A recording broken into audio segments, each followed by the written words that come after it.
I'm obese, shoot me in the belly. Look at all the space I'm creating, everybody! Bad monkey, bad. Oh, you got your baited so hard.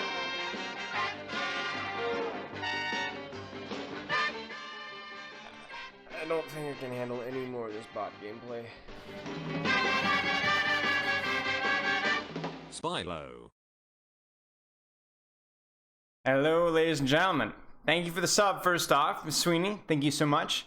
We're going to do something a little different today. We don't have a feature, don't have a collab this week, so what we're going to be doing instead is we're going to be taking the time to go over the practice script. Now, this is something I've been wanting to do for a while. Now, everything... Hair check? Okay. Everything we do in terms of analysis serves as like a two-way purpose, okay? Part of it is because I want people to I want people to understand, I want to explain, I want to analyze it for content, yada, yada, of course. The other reason is part of it is selfish, okay? And I just want to understand this stuff better. And maybe it helps to keep me engaged. I want to understand why these comps and how these comps are being played and hopefully pull something away from it. So that's the goal. It's not just, oh, Coach Spylo is going to be teaching you guys what to do. Like, because I'm not even like a genius when it comes to this stuff. We'll call out errors as we see them, but let's actually like take a moment to try and figure this out. Now, the challenge here is the fact that this is, it's very casually commentated. It's just Pre or whatever the guy's name. The GM, and then and then Avril. So they're just kind of chilling and commenting. And obviously, there's no replay. Even the spectating is pretty casual. So we're gonna have to do our best to read exactly what's going on without a lot of details. And it's only a couple of maps as well, which is fine. It's not like we're gonna be wanting to do this all day long either. So we'll hopefully get as much out of it as we possibly can, and then we'll prepare us like if this meta is still around. We'll be prepared.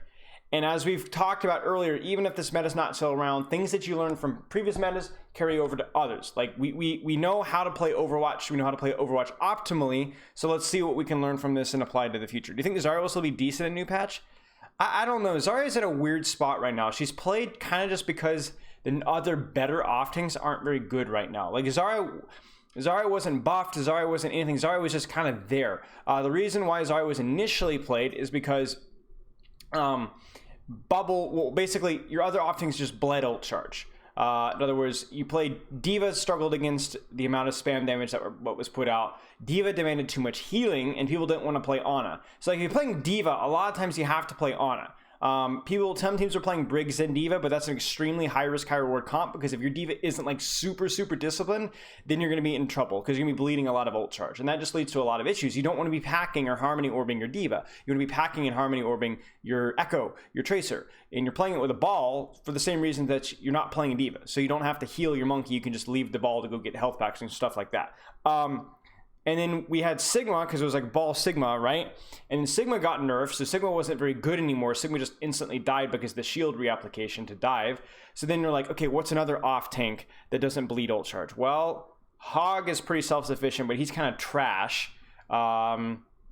I guess Zarya doesn't need a lot of ult charge, and Zarya can theoretically protect her backline and enable her frontline to do stuff, and she's got a decent ultimate, so then they played Zarya. So it wasn't anything like, oh, Zarya has this perfect synergy. Zarya was just kind of there and just didn't bleed ult charge, so that's why she's played. So I don't know about Zarya, man. Like, Zarya is understandable in the composition that we see now for various reasons, but there's a very high chance that we don't stay Zarya for very much longer in the future. Hey, hello.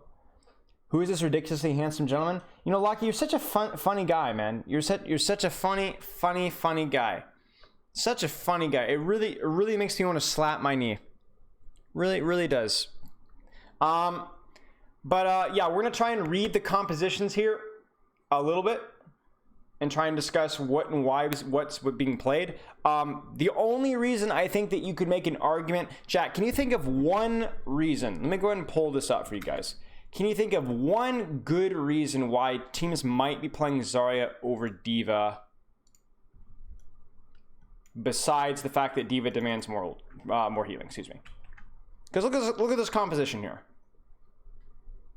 Look at this composition. They've got an Ana. They have enough healing. They can save packs for Tracer, Ashe, Ana, no problem. D.Va's not going to demand that much more packs, right? So why would you play Zarya over D.Va here? Old is definitely good. Off-angle control, actually, D.Va's probably better than that. D.Va's way more flexible with that. D.Va can't mitigate Zarya damage? Maybe. Think about, what does D.Va normally do when played with Monkey? What is D.Va's job? What is D.Va's job with when you're playing like Monkey Dive? What does D.Va do? What does she do to help her Monkey? Peel. Okay. D.Va matrixes, but matrix. Okay, yeah, basically gets him in, right? D.Va's job is to get him in. Now, I want you to think about this. Why would you play Zarya over D.Va when you're getting this big guy in? Why do you think that is? Look at this right here. Why would you like a bubble to get in over matrix to get in here? Maybe. Yeah. Yep. Bubble stops bash. Bubble stops whip shot. Bubble stops rock. Bubble stops, last I checked, coach gun. All of these. Bubble also cleanses Discord as well, which isn't a major thing, but it's a little bit helpful. I don't know if Bubble prevents all boops, but it definitely prevents a lot of the CC and like Discord stuff like that. Pile driver as well. Yeah. So you look at a comp that has a lot of heavy CC and a lot of ways, and really mostly Brig. This is the big one. Like if you see, you're like, well, you don't see Sigma played a lot. Yeah. You don't see Sigma played a lot. But even if this is like Zarya, you want Zarya Bubble because of really just Brig. Brig is the big one, because the thing with double Bubble is it actually puts a potential threat on Brig that wasn't otherwise there. You're talking about a hero. Now, Brig is squishy now. She's got only 200 HP, but she could boop monkeys engaging. She can bash them. You have a monkey with a Zarya Bubble jump on top of a Brig. If the Brig gets landed on by the monkey, she should die. Almost always. Or she'll need to get Zarya, or she'll need to get, it's either Zarya Bubble, Harmony, or she'll need to bash out. It's bad news. You guys remember when I was coaching Lep on stream, his Brig and the double bubble thing? And it was literally like, you cannot be jumped on as Brig. It cannot happen. You will die instantly. So your job is like, the bubble allows that to be an actual threat. Instead of monkey jumps in, he gets whip shotted in the air, and he drops here when the dive wants to actually happen here. Whereas he goes here, Brig whip shots him, but it doesn't matter. He just keeps going, and then now the Brig's dead. So the double bubble is really good against Brig, and it's really good against these kind of CC hero picks. Obviously, he takes more damage on entry, but that's okay. It does block a little bit of damage as well. So it's the CC and disruption that allows him to go in. Now, what's key is if we start to see less Brig, or we start to see more open spaces where it takes an eternity for Zarya to get there and she's not going to do anything anyway, you might start to see D.Va again. And really, if you see D.Va, that probably means it's an open sightline map. And if you see an open sightline map, you probably shouldn't be playing double bubble anyway. Because we're gonna come to like this. At least this is my opinion from what I'm seeing. Is right now, in a lot of ways, it feels as if Zen is still better than Ana with these dive comps, as long as the sightlines are long. Right? Sightlines are long. You prefer running ball. You can run Ashe still. You can run Zen, etc., etc. Sorry guys, I have to adjust my camera. But if the sightlines are shorter and allow for brawlier style comp, the monkey cleave, Bubble does more, Zarya does more, Ana's stronger because shorter sightlines for nades and sleeps and things like that. So what we have here is we're going to be seeing basically trying to see like, why do you think they're playing double bubble here? Do you think it's the best composition? Could they get away with Brig Zen? Do they have good sightlines for it, etc., etc.? And then we're also going to discuss weird hybrids like this here, because you look at this here and you're used to seeing double bubble with heroes like Echo and Tracer and maybe Sombra. Okay, so let's talk about this. So I know I disagree with a couple coaches on this compositional matchup, but we're gonna flush it out. So first off, chat, how is this played more like Brawl or more like Spam when you compare the two? Compare the two tank setups, more like Brawl and more like Spam. I'm not going to always pause to let you guys answer the questions, but at least get you thinking about it. Rogue Nebula 042, thank you so much for the sub. Appreciate it. So this comp is going to play more like Brawl because they have just less damage. That's it. There's less damage, right? This guy, way better with close range, right? This guy, way better with long range. I know it's like, what, Monkey? He's a dive hero. Yes, but when you compare Monkey or Ball to Monkey, Ball has a gun, Monkey does not. At least Ball can do relatively decent poke damage. Monkey cannot. So you're going to see this try and rotate either in closed doors and close distance safely, or quickly close the distance this way. So you're going to see a composition like this try and basically close the sight lines and try and get on top of the enemy composition as quickly as possible to open up a brawl. And then these guys are going to be able to try and follow up off of the pressure that that these guys provide, right? So you're going to try and close the sight lines, choke them out, while Jerry is either uncontested or following up off of the dive damage. Trying to think if there's anything else here. Yeah, not a whole lot to add here. But it's basically just, this is a brawlier style, this is a spammier style. That's basically it. You don't need to worry too much about it. Right, you got to get up close with the Winston, otherwise the ball is just better. I didn't know that was the case about Taser. Interesting. Trying to think if there's anything else here that can be construed. The reason why, okay, so let's talk about this really quick. Chat, why do you think they're playing Ashe and not Echo or Sombra? Now, one of these, I know some folks are disagree with me, but I have a very, very firm opinion about this. Why are they playing Ashe and not Echo or Sombra? Because normally you play this with Echo. Harder to get angles, okay? So this is more of an open map. There's not a lot of cover, not a lot of places for Echo to set up. These long sightlines that you're concerned about Ashe with. Sure. Open air, not much air cover. Yep, exactly. So Echo's not good. Now, why no Sombra?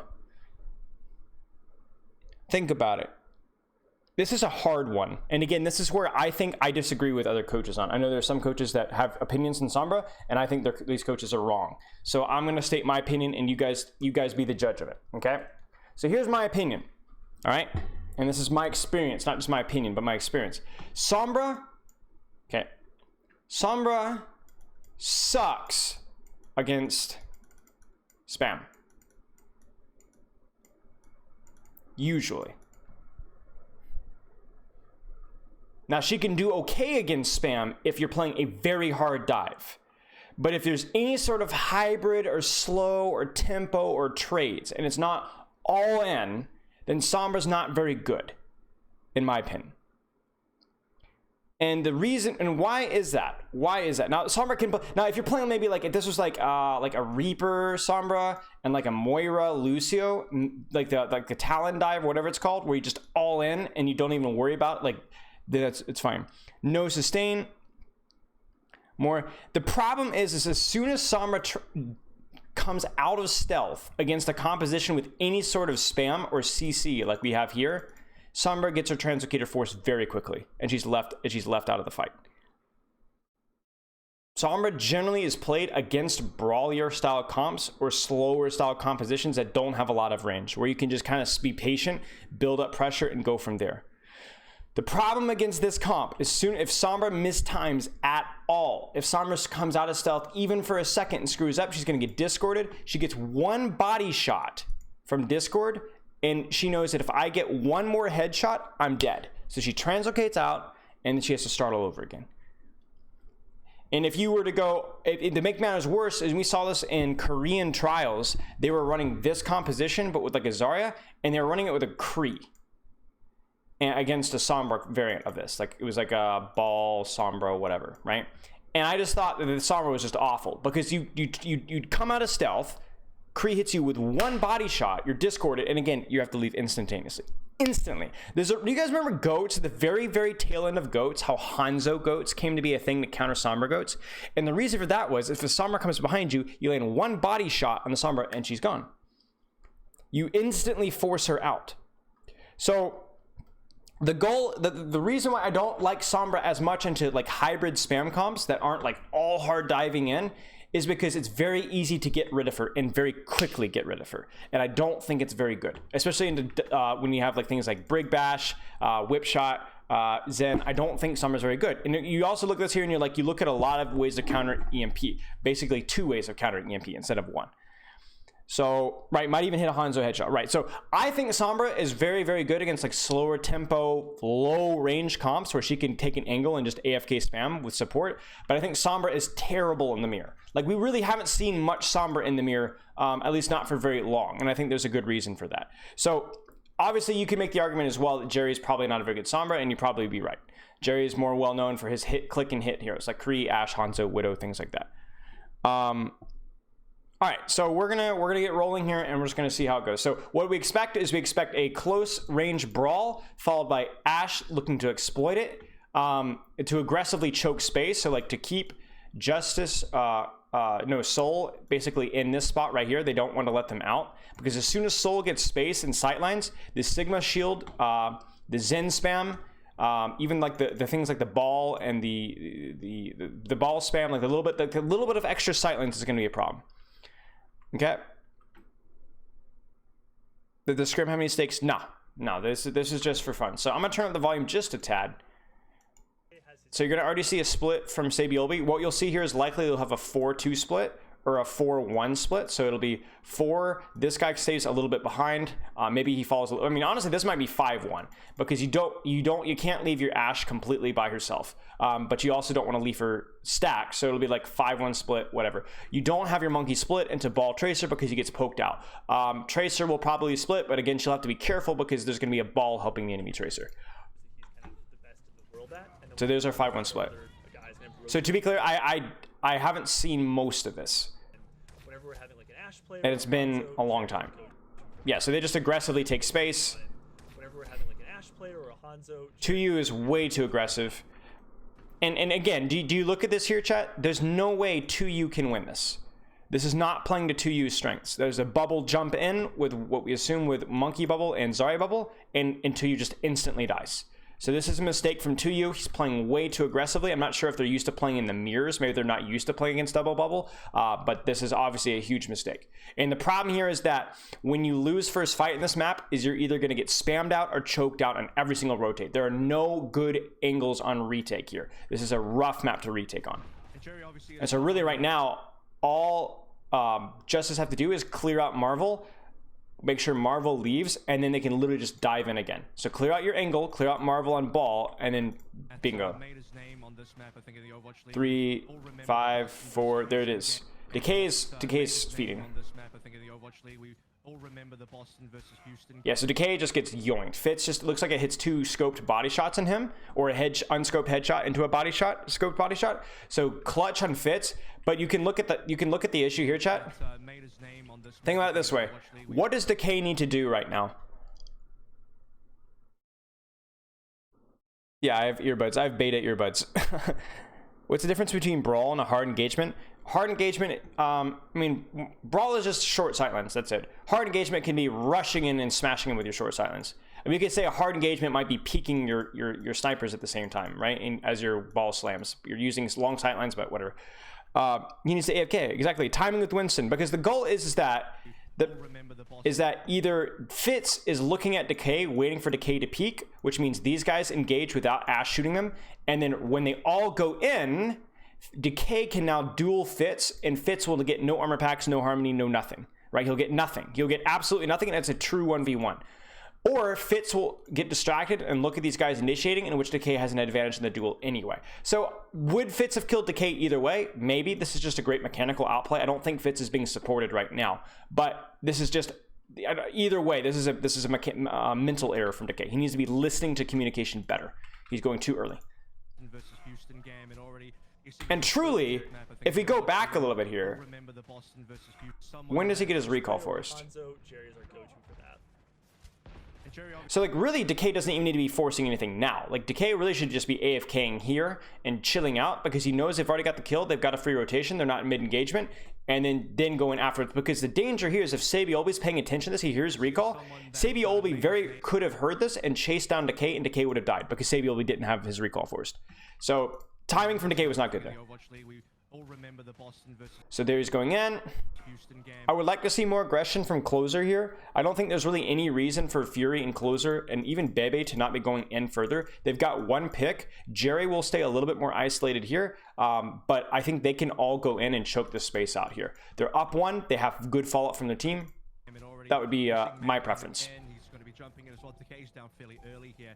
Looking over towards the Soul side of things, we're seeing. Okay, so really unfortunate that Decay died, because you can see the issue here is because Decay died, they should have been able to control them and contain them in this small space, but because Decay went too aggressively ahead of time, Fitz is able to peek out for now, and this is a problem here, because the reason why this point is really strong. It's very similar to Hollywood's second, okay? You can push the cart all you want, but if you don't control the high ground, against most compositions, you're going to get spammed out and you're going to die pushing cart. So what you have to do is you have to cap point by controlling this, because whoever controls this can easily spam onto point from cover, so they can all cover mag. The problem here is that because Fitz is able to peek out for free here and Decay is Decay's not pressuring him at all, then these guys can't even abuse the pillars very well. And because they're getting zoned off of pillars, then they can't really support the point very well. And because they can't support pillars of point very well, then now you're going to start to see creatives start to peek out here and get good spam angles. So you see the snowball here? You see the snowball of where this position isn't being bullied. So this position then directly bullies this position. Come on now. Why does it do this? It does this to me sometimes. And so this position, come on, man. All right, whatever. It does that to me sometimes. This position bullies that position now. And because this position's getting bullied, this position has to back out. And because this position has to back out, we might actually have this position's able to rotate out this way, which means they might bully mag out too. And so what was literally a free fight win on 2U feeding might actually be lost because Decay traded unnecessarily. Do you see, again, it's all about controlling the sightlines and controlling the space. And obviously for Washington, you're more concerned about controlling the sightlines, because if you don't control the sightlines, this comp is going to spam you hard. So it's a chess match, right? And you notice how patient Soul is right now? They're not rushing. They'll start to peak now because the point's being capped, but 2U's coming up now. So what we expect from, here's what we expect. So what we expect from Soul is we're going to expect them to peek out this way and hopefully get some pressure on Jerry from the back here. Notice that Marvel's all the way behind. So Marvel's going to come in this way, right? I would like Sabiolbe to kind of come this way as well. I know he's pressuring point right now, but this isn't really a good angle for him. This is a long sightline. And obviously that's good against the monkey, but you're concerned about this, right? You're concerned about this from the Zarya, from the Ashe, most notably. So what I would like to see is Sabiolbe coming back this way and putting some pressure on backline. Obviously this backline is harder to dive, but you can just pressure it. And then you're going to basically see Soul come out this way. And as soon as Soul comes out here and starts to spam mag, we want to see Washington pull the trigger and initiate here. Now, the problem obviously is that they've been spammed out from a close position, so this might be rough. They do cap point. There's the dive. Where is Jerry? Oh, Jerry gets headshot. Fitz, nice hit from Fitz. And Mag just goes in by himself. Mag's gonna die. This is a miscommunication. Who is the miscommunication with, chat? I mean, we don't know exactly what happened here or who miscommunicated here, but you can see the issue here. Where's my follow-up? Decay? Fury? I mean, I don't know if he's getting bubbled or not. It's really hard for me to say. I assume he is. But do you see the issue here? The issue isn't just that Decay's not there. It's the issue is that nobody's there. You guys are all right. It's really, I mean, even Fury isn't really in a position to go in because remember, this comp isn't going to win in long sightlines. So Mag just kind of going in here to like play patty cake with enemy backline isn't going to work. You need to be in. You need to be in. Jerry needs to be on a way more aggressive position here. Bebe needs to be like going in. We need to be breaking shield and looking for a nade. Like Closer needs to be getting his Inspire proc. Decay needs to be putting pressure on this. So that, and the real problem here is Decay should be pressuring this so that these guys can go forward. Because this is the reason why they can't go forward. You see that? That's the reason why. So I'm not sure what Decay is doing right now. Decay is just notice here, Pri, is that we are definitely into more of a... Yes, Decay is just now getting here. This is so this is really Mag, either a communicational error with the backline or Mag's fault, because what Mag should have done is Mag should have said, okay, we can't go. I don't have Decay. I have no follow-up. They have 6, we have 5. And he should have tucked in this way and tried to pressure Sabioli and gotten pocketed across here. Or honestly, you could even jump out. It's not great, but it would have been better than dying here. This is a mistake from Mag. But ultimately, it snowballed because Decay got picked here. Thank you, Willorn. I appreciate it, mate. That whole IO6 thing was hilarious, man. What on earth? But this is really problematic because now these guys can play hyper aggressive and there's no monkey to punish them. And it's easy peasy. Now here's the thing, chat. Here's the thing. I'm sorry, we're going really slow, but I'm having a really good time. I'm learning a lot. This is fun. Okay. If you are just Seoul Dynasty right now, what do you do? Where do you leverage? Where do you push? Where do you leverage? Where do you push? Remember, this is a shorter sightline because they're behind a corner here. And this is kind of main. Where do you push? Think about it. Where do you learn? Where do you push? What do you start leveraging? To me, I would start applying point pressure immediately. I would start, first off, I would probably send Sabioli around behind and maybe start to pressure a little bit, put a little pressure on Jerry, maybe. Or add 2v1 here. I'm thinking about this. This optimally isn't, yeah. So what I would probably have is try and have Fitz pressure Jerry if possible, maybe, and try and get point. Now, I'm a little concerned about point because it can still be spammed. I don't really want Soul pushing in here though. So they either need to set up Sabioli and Marvel behind, which is why I kind of wanted them behind to begin with. Like Marvel goes back and peels, but that just kind of sucks. And then pressure Jerry so that you can then cap point. I'm not sure. Let's see what they do.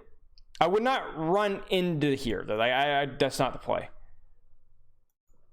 North American, APAC, we're going to have some differences, and I think over towards APAC, we are seeing a lot more of this type of meta. Yeah, absolutely. You know, well, it works. It works, chat. I don't think that was a play, but it worked. North American, APAC, we're going to have. Why does it work? And I think over towards APAC, we are seeing a lot more of this type of meta. Oh. Yeah. So it works because two reasons, really. Two reasons, really. One is because Fury, like Jerry backs out, but Jerry gets split really hard, which is not what you want to be doing when you're playing into a ball, right? But then also Fury spends a lot of attention on Marvel, and that just kind of lets them 3v2 right here.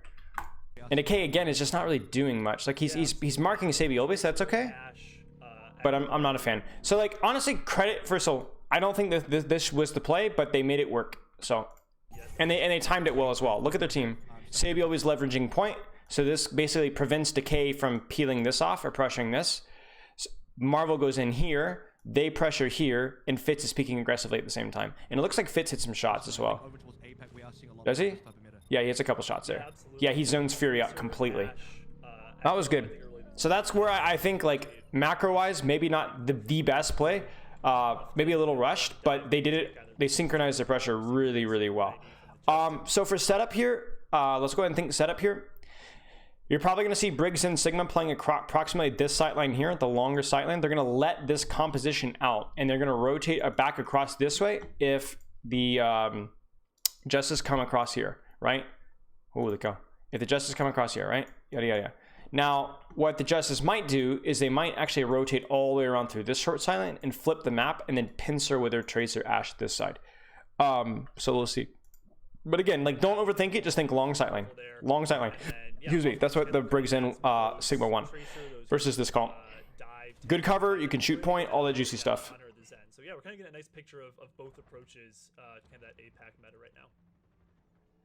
All right, cool. Let's take a look here a little bit. Good. Getting some early spam in, like Mag's dropping a little HP. Yes, this is just kind of not great. That's not great. Okay, so this is really important. This dive does absolute jack.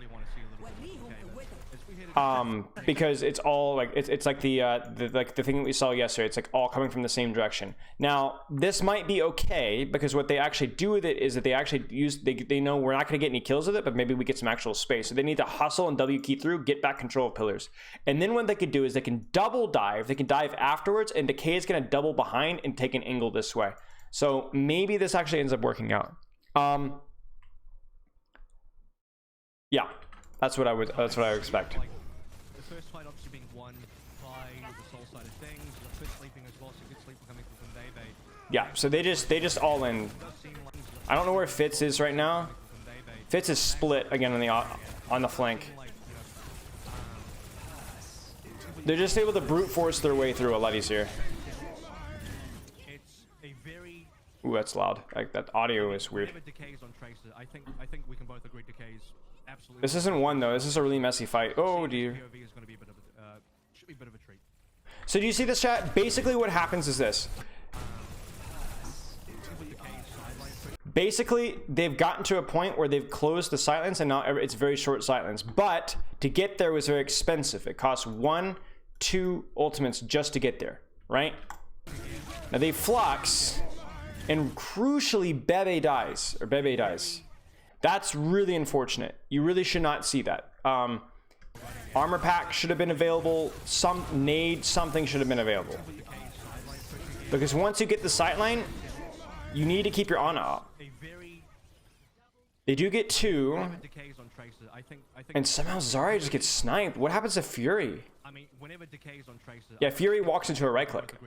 Fury literally just walks into a right click, chat. You can see it right with this positioning. Right here, he's on the mini. He's right behind Decay. And then he just walks into the right click right here. He peeks the Discord. He's got Discord on him. He just gets his head blown off. And then Savielvi sticks Mag. Absolutely one of the best Tracers out there. And losing your Zarya Ana like that, it's really unfortunate because you close the distance. You close the distance, but unfortunately you got to a point to where like it was so expensive and you lost your Ana along the way. You're not able to keep it out, and then these guys are able to peek out again. So they capped the point. That's good, but you don't like that. It's one of those things, I think my first 2 or 3 scrims when I was on a pro team, I was probably supposed to be, this is when I was on NYXL, I was supposed to be. They're just trying to stall point now. I was supposed to be watching someone else, and I was just watching. Okay, they get Bob and point. Oh, that's scary. I just wanted to Oh, what? The Bob boop. It is special, and yeah, I mean, Decay is one of those guys. It's special to see what he can do on this hero. Seeing Mag and Fury work together. Okay, this is like I said, the scuffed spectating is a little rough here. Well, so that's quite I honestly have no idea what's happening. changing up things a little bit. I think he did actually start on the Winston, which is one of his more well-known Okay. heroes. B mines, but Rally is we are actually stopping that from getting anything done. In a ball meta currently. And like once more, we've now devolved. Like we've now reached a point to where long sightlines is going to be held by this composition again, and then these guys have to close the distance all over again. And the important part here too is that they don't have any tools to close the distance anymore. There's no tools to close the distance. Nothing. There's nothing there. What you could have done, you could Bob point, and then you can rush them because they're all distracted with Bob, or they have to send resources to contest point, and that takes resources away from your rush. You can jump in with Primal, which is what we saw. We can jump in with Nano, but they have nothing here. And these guys are going to build. They're going to hold Rally for when they do get Dove. They'll be able to sustain with Rally, and they're going to have Trance as well. So. And so I hadn't had a lot of chances to see Mag. Well, I remember in They're probably gonna do the far left rotate. Honestly, like I feel like that's the play here. When you have no ultimates, I don't think this is the play. Okay, well, 2U just feeds. Like this is again where this is the second time now where something that should not have happened simply because of one team executing really well. Do you see what I see here? There's pressure this direction. There's pressure from behind by Mag over jumping, and there's pressure from Decay here. What they did here, this is called a fake rotate. You guys see this here? Watch this. We're gonna rotate left, right? The short sight lane, the brawl sight lane that Coach Spilo told us to do. Yeah, right? But just kidding, we're gonna double back because 2U is like, okay guys, they're rotating this way, we gotta be ready for that. And then he gets caught. You see that? He's literally standing right here. What? What is he doing? He's like, hey y'all, how's it going? Oh no. This is like, here's Johnny, but except it's Monkey. Oh.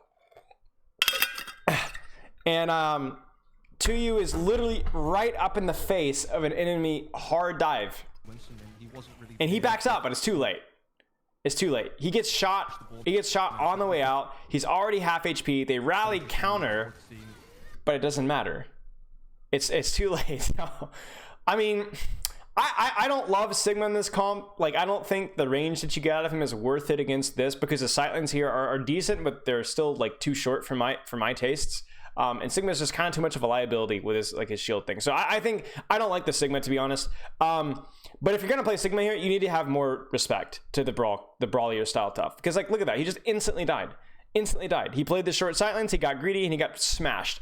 And it really sucks here too, because you just pop rally. Because let me tell you something, if Tuyu plays this like legit 2 or 3 meters safer, or 3 or 4 meters safer, and this rally keeps him alive, these guys are all dead. Every single one of these gentlemen and ladies, they're all dead. Every single one of them. I mean, probably just Zarya. Honestly, just Zarya probably would have been better. I mean, Sigma's fine, but you got to play it properly, and this isn't the play. Because Zarya is going to be able to play like a little bit safer with the personal bubble, just a little bit, and be able to protect the hard dive. So this is just silly. Because look at Mag's HP. Like, Mag almost dies. Fury was also very low, and they're the ones who got the kill. That tells you about the efficiency or the effectiveness of jumping into Zen sightlines. It hurts. It hurts jumping into this comp, but it doesn't hurt as bad when you just get one free kill. Look at Fury. Fury's about to die.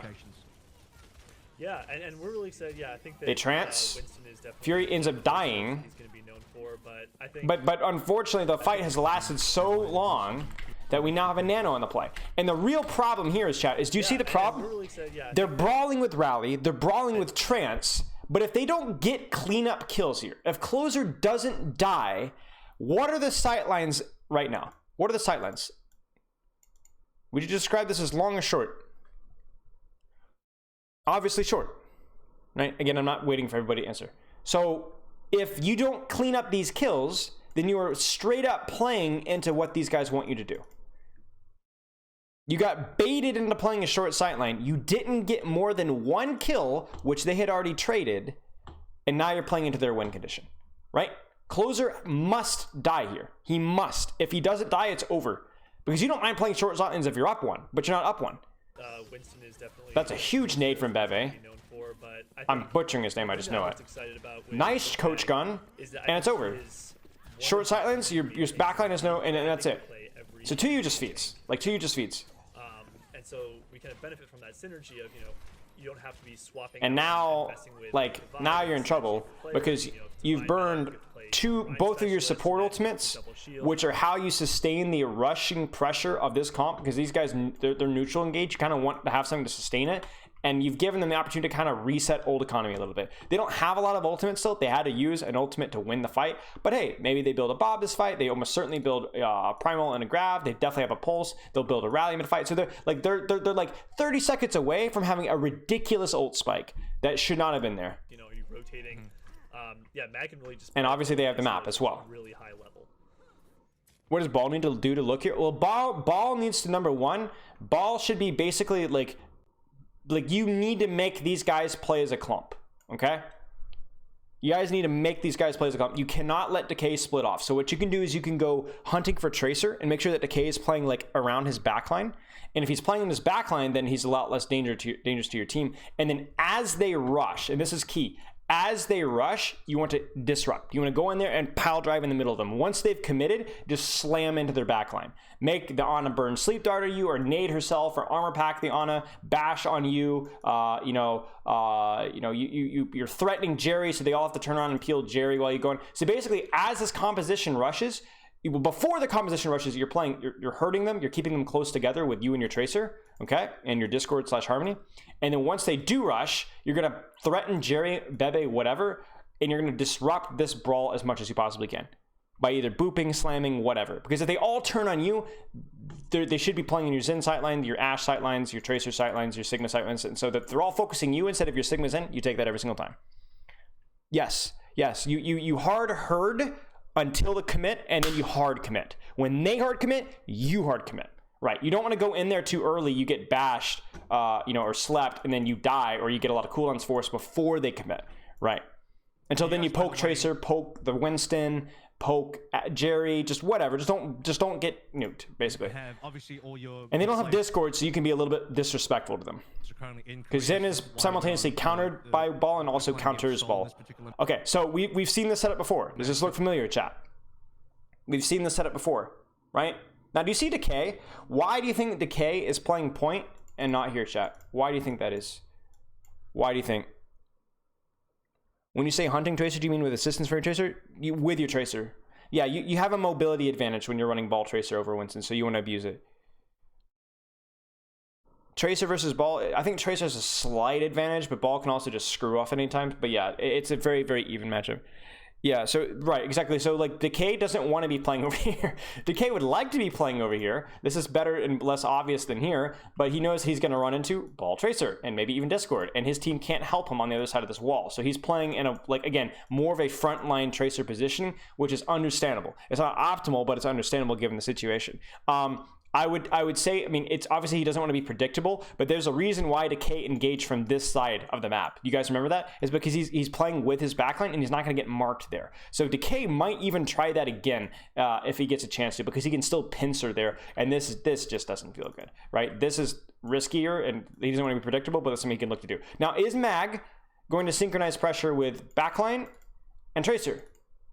Let's wait and see. Soul, by the way, who have a Korean broadcast going on, so props to them for doing their side of things. Obviously on the Justice stream over here, we're doing the English side. Do you see how they're not like rushing things right now in terms of like both teams? Like they're carefully poking out, scouting, feeling each other out. Decay is actually gonna look to wrap Taking a around, lot maybe. more from the Justice POV a little bit. Seems interesting. And Woo! you That's not good. back to NA and kind of taking this mid Now, side of things. this is massive. This is really, really big from Soul. Taking a look Because at the Justice what POV this a little bit. does, do you see how they're not just walking out? Do you see how see what this composition is doing? They're sending Ball and Tracer to go bully Mag out a little bit, to push him out so that he can't dive their backline. So that's good. But then in addition to that, fits Bob's point. Now this is massive. Because what this does is this means that these guys are less at a risk of dive because they don't want to ignore point, right? Like Justice can't ignore point, it's 96%. So they have to worry about point. But more than that, look what this Bob does. Damage done, and 250 HP, and bubble. There's no dive happening here, ladies and gentlemen. There's no dive happening here. It's not happening. Mag has to jump out. Or stall, which is probably what we're going to see him do. Yeah, he's out. And that's big. Now, you're thinking, okay, well, they just got matched by Bob. That, you know, what purpose does that serve? Yes, but now do you see how all of Justice is all stacked now? Do you see how all of Justice is stacked now? So even if they were to dive, it would just be straight at the enemy team. I think this is a good play. Like, you'll trade Bob's, but you also made Mag go in a bad position. That's not a very even trade. Now, that being said, we still have an ult spike coming up here. We're going to have Primal Graph. So I'm concerned. Are we going to see a pincer? Where's Decay? Decay's on point. What the European teams are doing. Decay is just hunting Tracer. Is this just a massive difference between APAC and NA? Like, is this just the Mines is weird. What's the thing you noticed the most about the Mines is very weird. Is this just what's the thing you noticed the most about the differences? The reason you Mines point is because when the enemy team wants to touch point. But I don't know why you'd want, I don't know why you're gonna Mines point when the point's not yours. Or if you're gonna be fighting on point. This is a weird Mines. Chat, what would have been a better use of this Mines? What would have been a better use of this minefield? Remember what we talked about what Ball's job is here? Back in NA, like, is this just what's the thing you noticed the most about the differences? Yeah, I think that I mean, a forced monkey bubble, I guess, but that's not a great trade. Mine backline, right? So what you would have liked is you would have liked Sabiolbe and Marvel, maybe. Like I would have liked to seen a little bit more aggression from maybe Fitz split here, or like Fitz, like a little bit more aggression from these guys, just a little bit more, maybe just like a tad more. And Sabiolbe, Marvel put more pressure on point, and then as they go in, we rush in and we mines here. Right, you mine. Remember, you initiate on their engage, but now you initiate with mines, and that's scary. Can you imagine being this comp in the middle of a minefield? You ran into a minefield. That's not good. I don't think this minefield. All this does is just waste a little bit of time. Yeah. And somehow Decay kills Sabiolbi. You know, is this just the massive difference between APAC and NA? Sabiolbi goes for Pulse, recalls, doesn't work out. Decay realizes he doesn't have recall, chases him down, and one clips him before he gets to player on the Mega. At least that's from what we see. Like, I think There's Nano, there's Pulse. And this is just where the issue of Sigma it comes to play. Like, there's just not a lot of pressure coming out, and this is where, you know, there's nothing worse than losing first fight and pulsing them to a brawl comp, because you can't peek. Like, you just can't do anything. It's just a rough map. It's interesting. It's a very hard map to retake. There's the dive. There's a Nano. He's gonna hit one person with Flux. He's gonna early bubble, and then and that's it. They just never get the touch. So honestly, Sigma didn't look great. Seoul really struggled to retake space. So the only time they successfully retake space was when I think Mag and I actually think Justice threw it. I think they messed it up. I think overall Justice played that one pretty well, but 2U definitely struggled positionally wise.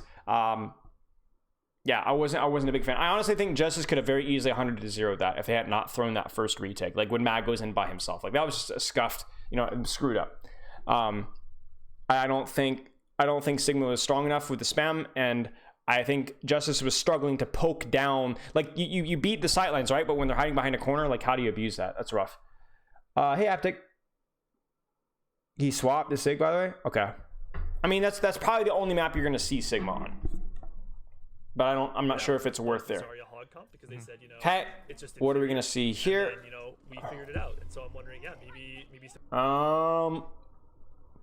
of these Zero teams, maybe they've just figured out. Okay, so again, same comp, shorter sightlines where your Ashe is taking an angle, longer sightlines. Now the difference here is obviously we have the Zarya instead of the Sigma, which makes a lot more sense. The sightlines are a little bit less long, and I was already skeptical of the Sigma to begin with. So, why are they running Ashe instead of Echo?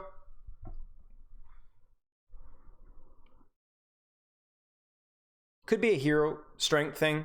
I mean, who's going to be playing? Like, I honestly don't know. Like, I feel like this map, there's a lot more opportunity to play Echo here, because you've got better high ground cover, and I honestly do think Echo is the better hero in this mirror here when you can play her.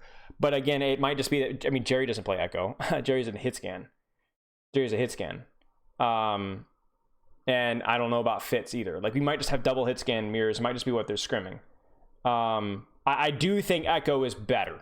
I honestly do. I think her ultimate's a little... ultimate, honestly, Bob's pretty strong. But I think Echo is like a lot harder to pressure. She's a lot more consistent. And she can control space a lot better. Ashe on the previous point, totally understandable. Much better point for Ashe. Nice, long, juicy sightlines. This map, not so much. I think Echo is very good in this map. Like, Pharah is very good in this map. For the same reason that Echo is very good in this map. So I'm a little surprised at the double Ashe pick, but again, that's probably just because is Fitz. I honestly don't know. Is Fitz a hit scan player? Is he primarily a fit scan? A hit scan player? I honestly don't know. I'm not super familiar with. Okay, so there you go. There you go. And again, this is where my inexperience. I'm gonna be completely transparent. This is where my inexperience in scrims. I'm not in Korean scrims. This is where I just don't know. Maybe they found some way to like really get a lot of value out of Ashe if you play like this kind of way on this point of the map. But I could just say straight up that I think Echo is better here. This is good. Like, you can get away. You know, this is fine. Like, you're gonna take longer sightlines. You're gonna take shorter sightlines. Obviously, these guys are gonna be looking for to force to play around their sightlines on point. Let's just see how it goes. Out rush to a level that the APAC team is good in. Yeah, I know Sabi always hit scan, but so this is really smart. Do you see how they roll out high ground here? They roll out high ground so they can establish their long sightline without it being threatened. Now, the thing is think about it this way: can Monkey jump high ground? Well, we're seeing actually. Obviously, yes. Obviously, Monkey could jump up here. You could jump up here with Bubble. You could maybe have your Tracer stay, but Tracer can't really follow up unless she's properly staged.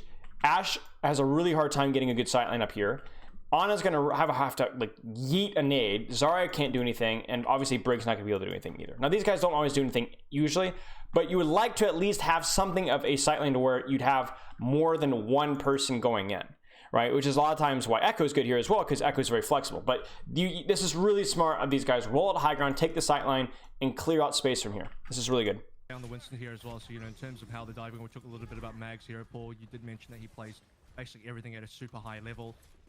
So what we're going to see Justice do is they're going to leverage point. In other words, they're going to try and abuse, like, clear out the ball, clear out the tracer, and force point. At some point, these guys are going to have to drop to a more aggressive sightline, because the problem with this sightline is, yes, it's safe, but your sightline on a point isn't that good. If we know you're there, we can hide from you, right? We're just going to sit and point, hide, you know, don't duck, and eventually you're going to cap point, and they're going to have to do something about it. Ball tracer can't 2v6, right? These guys can't 2v6 you. They're gonna, the Zen's gonna have to get a little greedy. The Ashe is gonna have to get a little greedy, and that's your opportunity for you to go in really hard. Right. So just honestly, if you're Justice, just deal with the ball tracer. Like, really.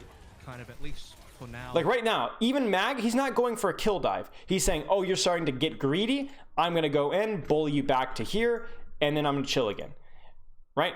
And do you see how they've already dropped? Now they can't really dive this. This is still a little too far away, too long of a sightline. But he's just, again, gatekeeping. So many heroes in Overwatch are just about clearing space. He's going to jump across. Sort of style with Jerry's. And here's our pincer here. The Ashe here. I actually think, you know, possibly the McCree. Yeah, there's the pincer. They just pincer. They pincer pressure. They pincer pressure, and the sightlines are not good. Like, look at Creative's ult charge. He's not getting damage on. This is the majority of this ult charge is Harmony. And the rest of your coaching staff have some strong ideas about maybe how some leveraging point, avoiding spam. They're not peeking this. And the rest of your coaching staff have some strong ideas about maybe how some of these maps kind of go. Now, if you're Soul, the way to break this is really important. If you're playing spam onto dive, the way to break it is not to stack. You do not beat spam versus dive by going, "Oh, guys, we have to play together because if they dive us, they're going to kill us," right? And then dive is like, "No, I should have picked a different color," you know? And they all just surround you and envelop you like a giant, like, Leviathan chewing you down, okay? The way to beat spam versus dive, let me draw this a little better, is the people that need to play together, maybe the Zarya Briggs in, sure. But the ball tracers split off and they start applying pressure this way, right? And then this is really important. This is really important. You have whatever ranged pressure that you can split off and support, split off, and start to weaken the dive ahead of time. So let's say this is Ashe, okay? So we've got the ball, the Winston comp, they're all sitting on point, you know, they're all hiding, right? They're all turtling, you know, don't peek that sightline, guys, they're gonna spam us out, right? You know, don't peek this sightline right here, oh boy. But then what you do is you sneak your Ashe around, flank, give her Harmony Orb, give her Armor Pack, whatever, and you start laying into these guys. Link and say, "Come on, jump me, jump me." You jump me, she's Armor Packed, she's Harmony Orb, she coach guns away, and then they're all jumping here. She might have to run away, but she's already done damage. Your ball tracer then smack these guys in the back, and guess who's completely uncontested? Your Briggs in split. Or they go, "Oh, we can't deal with this Ashe. This Ashe is killing us. We got to go dive. We got to force a dive." You force a dive into Briggs and Zarya all clumped up together, and your Ashe is uncontested and laying shots into them. So you start to kind of do these very cautious splits, and you always split with the heroes that have actual range or heroes that you can actually pocket. You don't split your Zen because, yeah, he's got good range, but he can't Harmony Orb himself. Right? His hitbox is too big. It's too much of a gamble.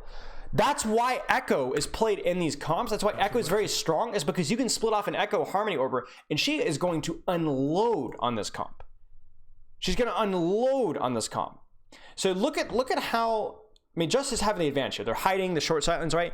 But what Soul does to, like, make this fight somewhat winnable is they split off Fitz, they pocket Fitz and say, "Go get him, Tiger. Be bait. If they don't take the bait, you light them up. Make them walk indoors inside lines. Maybe how some of these maps kind of go. I don't know. Bang, right there.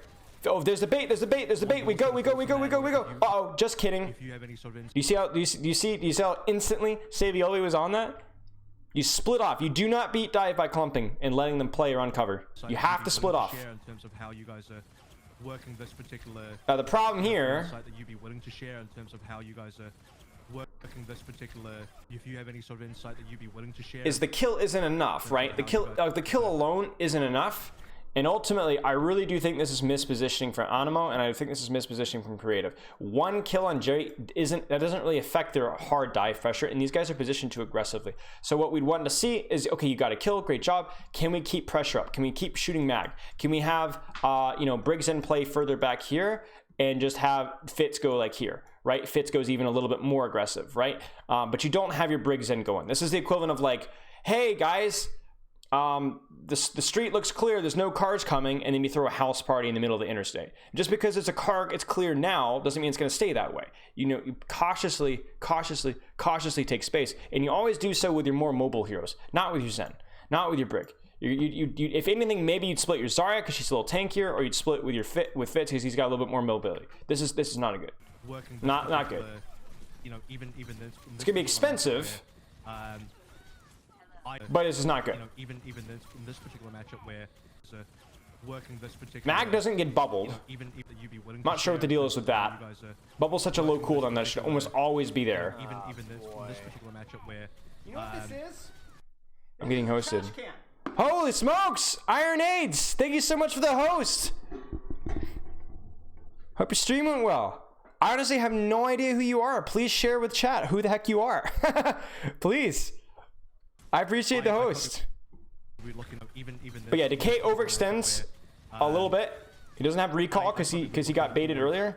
Marvel looking on the ball is a little bit more standard. And even though they baited with probably the two worst heroes they could have baited with, they still might win this because they extend. They basically were like, they baited. It was bad bait, but they got them to jump into the trap of Mr. Long Sightline, right? And Fitz is just gonna pop off. I'm sorry. Thank you, Iron AIDS. Please, but honestly, like, I don't know who Iron AIDS is. All right, we're gonna check out who Iron AIDS is. Nice, right up in Cal. Thank you. Iron AIDS is. Ooh, I see Hanzo. Are you a Hanzo player? Wait, about. I see a lot of Hanzo. Yes. Okay, so Hanzo streamer. Thank you so much, mate. All right, I appreciate it. I'll have to check you out later. Random Hanzo player. Listen, no Hanzo player is random. If you're, mentally addled enough to play Hanzo, then you're not random whatsoever. Thanks for the host, mate. But yeah, honestly, I'm not a fan of like what we're seeing here. Justice got baited pretty hard, and they didn't really have a concave either. Like Decay dies unnecessarily. I don't know where the bubble was on Mag. But I'm also concerned about the Briggs Zen bait as well. Yeah, high elo Hanzos. Yikes. Mag staying on the Winston, you guys double bubble. Is that more Justice kind of style? What are you guys looking for there? Yeah, so I think they're gonna cap. Once you kind of get to the apex, and this is where that you're seeing here, there is. And this is where now you can have Animo and Creative set up in a nice long juicy side island. Fitz can split off. Again, be bait. Marvel and Sabi will smash the crap cheeks out of anybody that tries to rush onto them, and Tuyu basically just peels. Still some experimentation. Like, I think that because you're seeing the difference between our team and Soul, it's not really because we think that Mag's a better Winston player than he is a ball player, or that like we don't. Okay, come on, boys. Short sightline, nice. Rotating through cover. Like everything isn't a mirror. I think that it's actually pretty frequent that we see something like this. Like there's like just. So we're probably going to see a nano engage. The question is are they going to be able to rotate into Briggs in? I think from the scrims I've been observing. Do you see the timing of this, chat? Do you see the timing of this, chat? I want you to look at the timing and placement of this pressure right here. Look at this. Settled into like, from Soul. I think that this is it's actually. When do they pressure? When does that ball go in? First off, Ashe has a sightline. Zen has a sightline. You see that? Ball slams right as they're about to go in. I think Monkey might have actually jumped out. That is brutal. They don't even get nano out. So this is a little that is absolutely delicious timing. It's a bit of a treatment ball change here. I think that this is it's actually pretty frequent that we see something like this. Like there's like just a small change. So my issue here is I'm pretty sure Marvel was staged just directly above them. It's actually pretty frequent that we see something like this. Like there's like just a small change. I think in the scrims I've And Sabiolby was as well. This is why I get annoyed when I see teams don't clear high ground. Because here's the thing is they're thinking, oh, we should just go in aggressively. We can do a fake rotate and catch them. But the ultimate problem is it's like you think that you're the one that's dictating tempo here? You think that we're the ones that should be scared of a dive? No, you should be scared of the dive. We have the map. You see what I'm saying? We've literally gone on and on and on about how this is the harder dive comp. These guys are worried about this hard. But then these guys perfectly positioned instantly annihilate, baby. Right? This is still a dive comp. This still has the opportunity to dive. If you don't clear them, if you don't clear Fitz from his, his good angle, or clear Sabiolby and Marvel off the high ground, they didn't even use an ultimate, chat. They just dove and they walked right into it without clearing angles. The reason okay, you tell me, I already mentioned this like 30, 45 seconds ago offhandedly. Why do you think they rotated main? Why do you think they didn't go high ground? Because I think this is a mistake, but let's actually try and think about why. Top is too exposed, okay. It's definitely problematic. You definitely lose more ult charge, or you run the risk of getting poked out. Baiting the dive, I don't think that was it, but it might have been it. I think the top, it's the top is too exposed, but I also think it's because they wanted to do another fake rotate. You remember what happened on the first round when they went through like the door and they double back and they caught somebody? I think that's what they're doing here. Let me actually see. I think that's what they're trying to do here. You see this? They're peeking out left. Tracer's gonna peek out left. Zara's gonna peek out left. Okay, go back right. But the problem is they're already set up perfectly for right. They don't get baited this time. They're baiting them. They're baiting the Brig Zen to go, oh no, they're coming this way. We should cut this way. Oh no, just kidding. We're gonna dive you like that. But it doesn't work out. And my issue with this is that you're basically dice rolling on whether Dynasty is going to be set up to properly dive you in return. And that's what we see here. So I would have much preferred them to at least send like Tracer high ground, maybe just scout. Like Decay could have gone high ground. There needs to be scouting here. At the very least, there needs to be scouting here. This is completely this is jaw dropping. They had no idea this was coming. But yeah, your Ashe is useless right here. Like, I mean, even going high ground here and like, yeah, there's dynamite and stuff, but like, I don't know. Yeah, at the very least, check high ground, and then you can clear high ground, you can drop, and then do your fake rotate from here. But you need to clear high ground and at least get scouting information on it. And this is where honestly, I don't love the Ashe. The Ashe just feels like a liability here. Mag on ball. So this is a little bit different. It's a bit of a treat for me. He's been kind of grinding ball. I think this is more of a comfort. This is over. Him. Like Jerry should not even be peeking this. Probably been playing that more in scrims than I'm used to, so this is nice. I like this one. I want to see how the rest of these kind of fights go, because Fury does have Grav up available now, and Decay, I mean, we're looking towards Grav Pulse here. Creative is not quite there. So they're going to clear high ground this time. Let's see how it goes. Well, maybe not. With the double bubble kind of Are they going to clear high ground? A lot of this is going to come down to Beta. No, they're not. Nano onto Mag. He's going to get Primal off of that. Both of these sub-maps so far in terms of the runs have been pretty close. Okay, they do. They don't clear the high ground directly above them, but they do clear the high ground over here, or at least they put some pressure there. So, yeah, and one thing I'm actually... Oh, what? Have been pretty close though. So, yeah, and one thing I'm actually... Just... Holy moly, chat. Did you just see Mag's HP? So, you know what this is? Watch Sabiolby's ult charge. So, yeah, and one thing I'm actually... Just speaking on... And I want you to watch Creative's ult charge as well. Have been pretty close though. So, yeah, and one thing I'm actually... See that? That is a right click plus Tracer one clip. Both of these sub maps so far in terms of the runs have been pretty close though. So, yeah, and one thing I'm actually...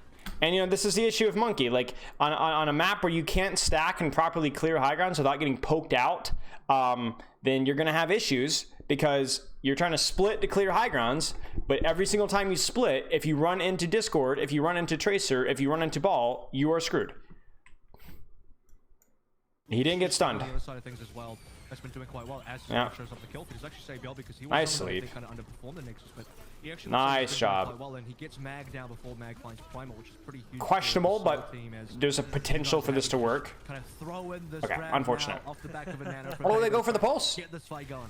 Hey, maybe you that's baited something it. I was- Because remember, every single time these fights get messy, if we can get it into messy into short sight lines, we're very happy for Justice, right? And that's what we see here. Maybe now we've rallied, things are just going chaos, but hey, maybe we baited them to get closer. Swap to the Fury POV. I don't there, love the and, bomb though. I don't love the bomb. Hey, that's what you did. You got short sight line. That's something that I've always envied when I Oh. watched the Shock. Something that I was always very impressed with is that they were not afraid to invest ults into what looked like a losing fight. Did you know? Okay, so let's actually take this. Let's take this for a second, chat. How is this fight winnable He's right been doing quite well, and he now? gets Mag Who is in their favored? Who has given up space? Who has given up space? The Justice or Soul? Obviously, it's Soul. So this fight is winnable for two reasons. One, because you used an ultimate, right? Two, because you baited Soul to put themselves in a bad position. Creative is close. Exactly. Hey, Kitty, careful. So this is something that you can take to your ranked games. You can turn fights where you're down one if you notice that the enemy team has like gotten greedy and is over pursued. Have you ever done that before? Where like they're over pursuing, and then they're just like getting greedy, and then all of a sudden you're like, what? Wait, what are they doing? I'm just gonna use Nano here. I'm just gonna grab this, and all of a sudden you kill like 3 or 4. Has that ever happened to a ranked game to you guys? Where you're like, wait, why are they inside the small room? Why do they just back? Wait a second. We're a good brawl comp. And this is exactly what's happening here. This is not, oh, they turned to 5v6 with an ultimate. This is they turned to 5v6 with an ultimate because what Dynasty did with their positionings. That's what they did. Yeah, Caprices. Yeah. down And before Mag now- finds Primal, which is pretty huge for And now, the Soul and we literally saw this on the last round where Justice got, or Dynasty got a little too greedy. Remember, they didn't kill the Brig on Sanctum. And even though Justice was down 1, they Nano Monkey, GG, over. team as you guys are having to just kind of throw in this grab now off the back of a Nano from Baby to try and get this. And that's what we have here. We're like, oh, rally. Well, they rally too. Well, our rally's better because our rally has an Ana. And our rally, you know, I was our rally has an Ana. about to swap to Our the- rally has a monkey, The Fury you know, and so POV on. there, and you know we put the grab in there, and it doesn't pay off. So this the time. That's Dynasty something is that getting greedy in their I've always pursuit. envied when I watch That's what the we're Shock, seeing. something that I'm so always impressed. I've always envied when I watched the I'm very impressed with Bebe's Ana so far, by the way. I was always very impressed with is that they were not afraid to invest ults into what looked like a losing fight because they had the confidence. sure. in Jerry needs to get off the floor. saying, what, we're down 2, but like we see the ult economy and we can see a win angle here. And here we Very have disciplined. around. Nice That's something nade. that, you I mean, know, that right there is not a Justice, great I play. think It's they pretty can easy play, but the say, sleep, the we're down Nano, 1, we're down 1. Let's we're looking good. Here, you know, like Fury's in there. He's saying, "Hey, I'm a high charge. I can get value here. Maybe All I right. die, but maybe the team still wins the fight." So, I think seeing nice. those You take that, opportunities boys. is definitely You take that. And you got a little bit of an ult bank as I well. think you nailed it when you talked about the Shock having that. Now, how are Dynasty going to try and retake this? Is like what we said earlier. Is again, they're going to try and play split off fits, try and bait engages so that the Briggs Zen can punish it, or the Zarya Briggs. I mean, the rest of the team can punish it. But I don't want them baiting with the Briggs Zen. Like last time we saw, it was like it was like baiting with their face. I felt like, hey guys, punch me in the face, and they got smacked in the jaw, and somehow they still won it. But I don't like baiting with your face. I'm not a fan of that. I think if you don't have that confidence, you will never find the type of team fight. Already went back to another Nano? Yeah. You could turn around. If your mentality is like, oh, we're losing, let's just reset this one. Let's just, you know, sack ourselves, reset, and go for the next. I you'll don't never think find Mag is doing. I don't think that's team fights proper where, for Mag. Hey, maybe you could actually win. I think that does kind of separate the good teams from the really great teams. Maybe it's So, okay. Yeah, that's, So that's a massive. I don't know. I don't think you can really hold this high ground here. Like, there's not enough follow up. Maybe if you had like an Echo, but this feels like your Ashe doesn't have a great angle. Your Zarya can't really do much. Your Tracer can't really do much. I don't know. It's really easy for them to just kind of walk out as 5, you know, or as 5. right? Not the Ashe, and just get rid of this monkey without like using anything, right? Like he's not even building ult charge here. He's already got ult. We already have nano. Like you're just letting the Zen build trance and Zarya and all that crap. I don't like this. You guys have a big He's just used both bubbles too. This one is a strong You're slowing them down a little bit, but I'm not a fan. Yeah, I like it though. We're seeing some really good showing from both All right, let me sides. look at this again. Let me look at this You again. guys have a big ultimate advantage for this fight as well, so I think this one is a strong. Hey, Katie, possibility of you gotta hitting wait. 99. I don't know. I just don't know if I even like the... Okay. All right, so here's the thing. They're going to get a set nade here. Do you guys see this? They're going to set nade, and they're going to dive off of that. But I'm still questioning of this dive location. The follow-up just doesn't feel there. Maybe he goes, there's no support ults. I know I can get a nade here, so we dive. So again, macro, probably not super sound, but if you get a nade off of it, then maybe this works. Big ultimate advantage for this fight as well, so I think this one is a strong possibility of hitting to double. Primal 4 nano? Yeah, I like it. that's Some probably the really better way of good doing showing things. from both sides. You know, I think as much as this is Yeah, so the nade is just does good work. And at the end of the day, everyone will say that not too much of a season. Push. Yeah, this is two rosters that people haven't seen a lot of yet. So Okay, so no one wants, and at the end of the day, they just I don't know what happens up here, but these guys lose to essentially, well, really 1, 2, 3, 4. They fail to kill Mag plus nade. The nade was clutch though. Without nade, Mag dies, or these guys don't die at all. It would be my prediction. as much as this is just a So I mean, nice shot by Bebe, I guess. We'll say that, These guys literally just kind of sat AFK in point and like spectated Mag killing people. Like, that's generally not how you want it to be played. Do you prefer the McCree or Echo here over Ashe? I prefer the Echo. I don't prefer the McCree as much. McCree could be okay, but there's not, remember, like the value of flashbang and the additional HP is generally outvalued by the additional range Ashe comes. So I like the McCree into like if the enemy team was playing, let's say Echo, then I think I'd like the McCree a little better. If they're playing, like, for example, but a lot of the times you have to understand that flashbang doesn't do much against a Zarya bubble either. So McCree's okay. McCree's okay, but the issue is Zarya bubble still struggles with, it still gives McCree issues, and Ashe gives McCree issues as well. I don't love the Ashe, but I wouldn't go, oh, they're playing Ashe, we're gonna go Cree. Honestly, I just think Echo is better here. I just think Echo is better. But no one wants to look bad. This is Hey, two Cat. rosters that people haven't seen a lot of yet. So yeah, you take that everyone's 100% of your justice, excited 1-for-1 trade to feel the and a hype. free fight I win. think Jerry's looking great. I'm excited to have Jerry on the team this year. I think he's Yeah, a special player as absolutely. well. And that's the thing as well, because Jerry was one of those massive up-and-coming players last season, and he really made his name on stage. And There's the now I nano. think you guys giving him a shot on Honestly, I just don't know really about made his these name on ult stage. timings, y'all. And now I think you guys giving him a shot. I just don't know. Like, really do you see what I'm talking about, chat? Do you see what I'm talking about? Well, where's Decay?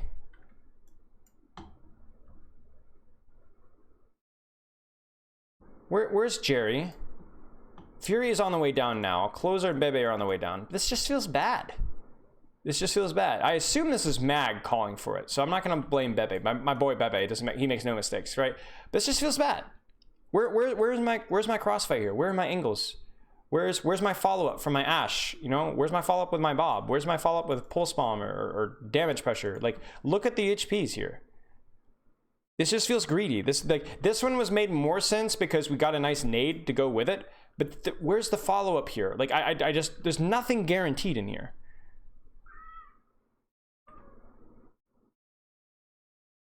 Thank you. Recently. I don't know. Mag is gonna get melted. I mean, that's just silly. Like, I don't like it. Like, you might see Justice still win this because they still had the ult bank advantage here. Like, you're gonna have Grav, you're gonna have Rally, you're gonna have Bob here, and these guys are just gonna have Pulse Bob. Well, I don't know. It's gonna be close, but Justice is. I don't like that. I don't like the over aggro proactivity there. Wow, what? How does Marvel die? Marvel? Or Marvel has to touch and he dies.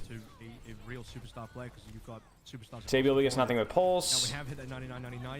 Panic, Trance, or Panic Grav, Panic Trance. Yeah, just basically C9 / they just go.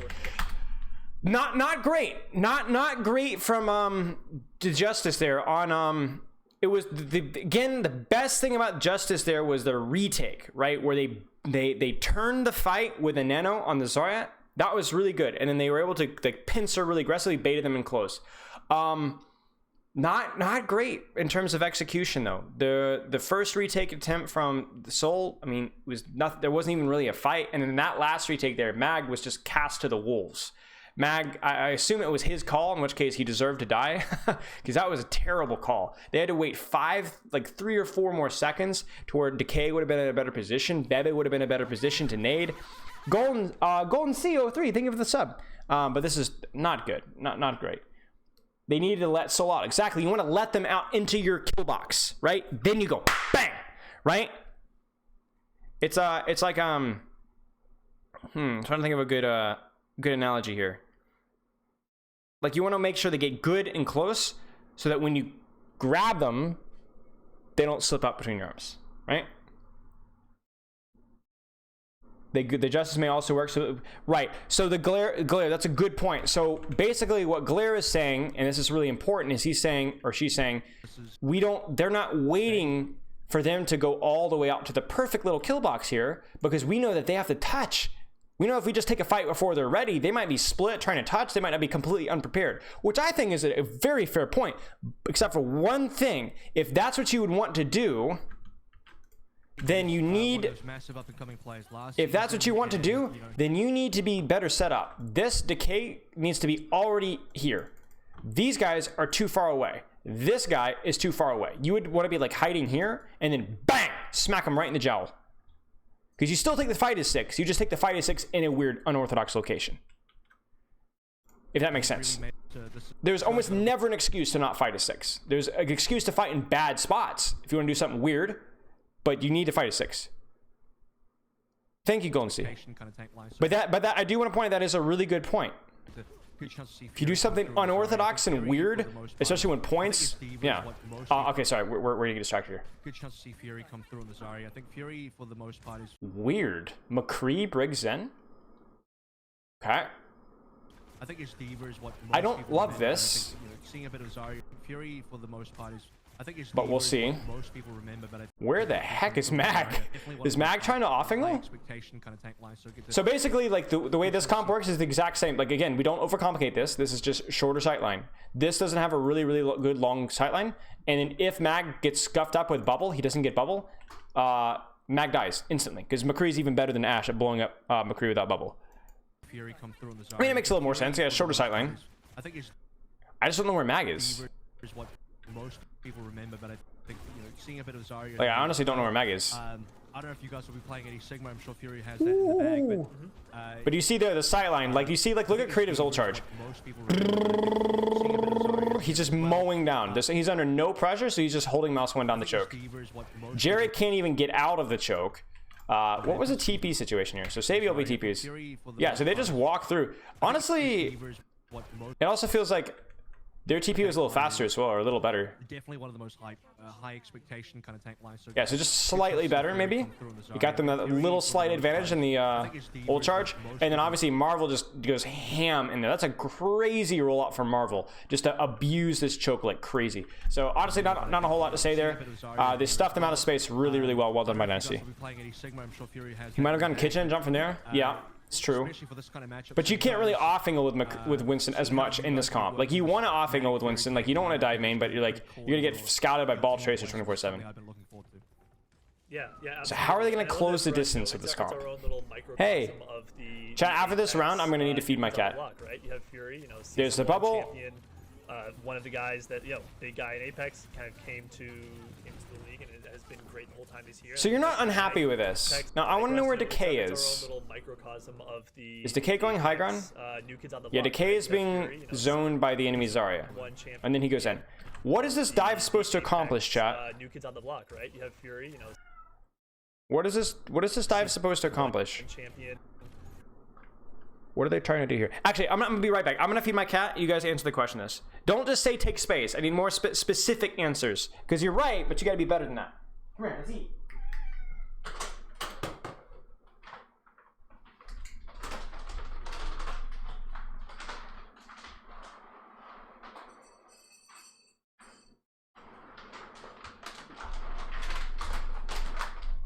Alright,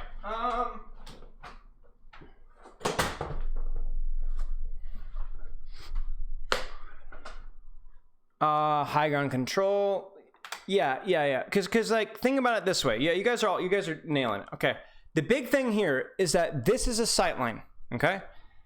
These are nice, long, juicy sightlines. If you can pressure this position here to make, not even kill them, to make them drop onto the other side of this wall, then you as Dynasty can say, hey, we can hide here and hide here and hide here and hide here, and this Zen can't see us, right? As long as Zen can't, if you can make Zen drop to where he can't see you as well, hey, easy, congratulations. Because now, if you guys are actively contesting this high ground, which means it's actually easier to now jump on the Zen and kill him. Because think about it this way. Zen can kite here. But once he drops behind the wall, he cannot kite anymore. And if he does kite anymore, then he's going to be completely out of the fight entirely, which he doesn't want to do. So, jump in. They're pushing at the same time. I don't know where Decay is. Optimally, we'd like to see Decay coming in from here or coming in from here. Somewhere along those lines to put some pressure on the back line. Looks like we get a big... Do we get a nade here? Yes, we get a nade on ball. Sure, that's a little bit of pressure there. But they're all using their cooldowns at the same time. Like, let's count the cooldowns here. Bubble. Bubble. Jump. One of the guys that, big guy in Apex. Personal. Nade. Right? Everything. Nade. Bubbles. Bubble. Jump. Pressure from Tracer, maybe. I don't know where Tracer is. We'd love to see it. Dynamite as well. Everything is synchronized at once. As much pressure as you can synchronize on here as possible. And Fitz, because Bubble Monkey has to back off. Right? He's not able to get value out of his flashbang, etc. Decay dies. He gets flashed. No, he doesn't even get flashed. I'm concerned about Decay's timing, chat. I don't know. Now, I don't want Decay to be AFK here, to be very clear. But Decay should not really be pressuring McCree here. Like if he's, well, Fitz is low. Maybe he saw Fitz low. I don't know. But really, we want Decay to be playing slower here and just pressuring ball, maybe pressuring point, chasing a little bit of Sabiolbi, whatever.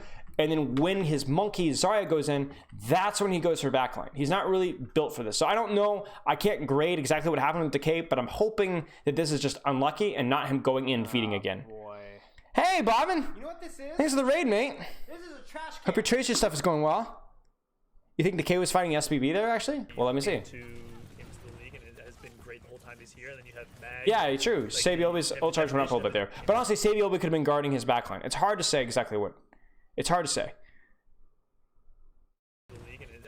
You went 12-2? There's no way. What's your SR?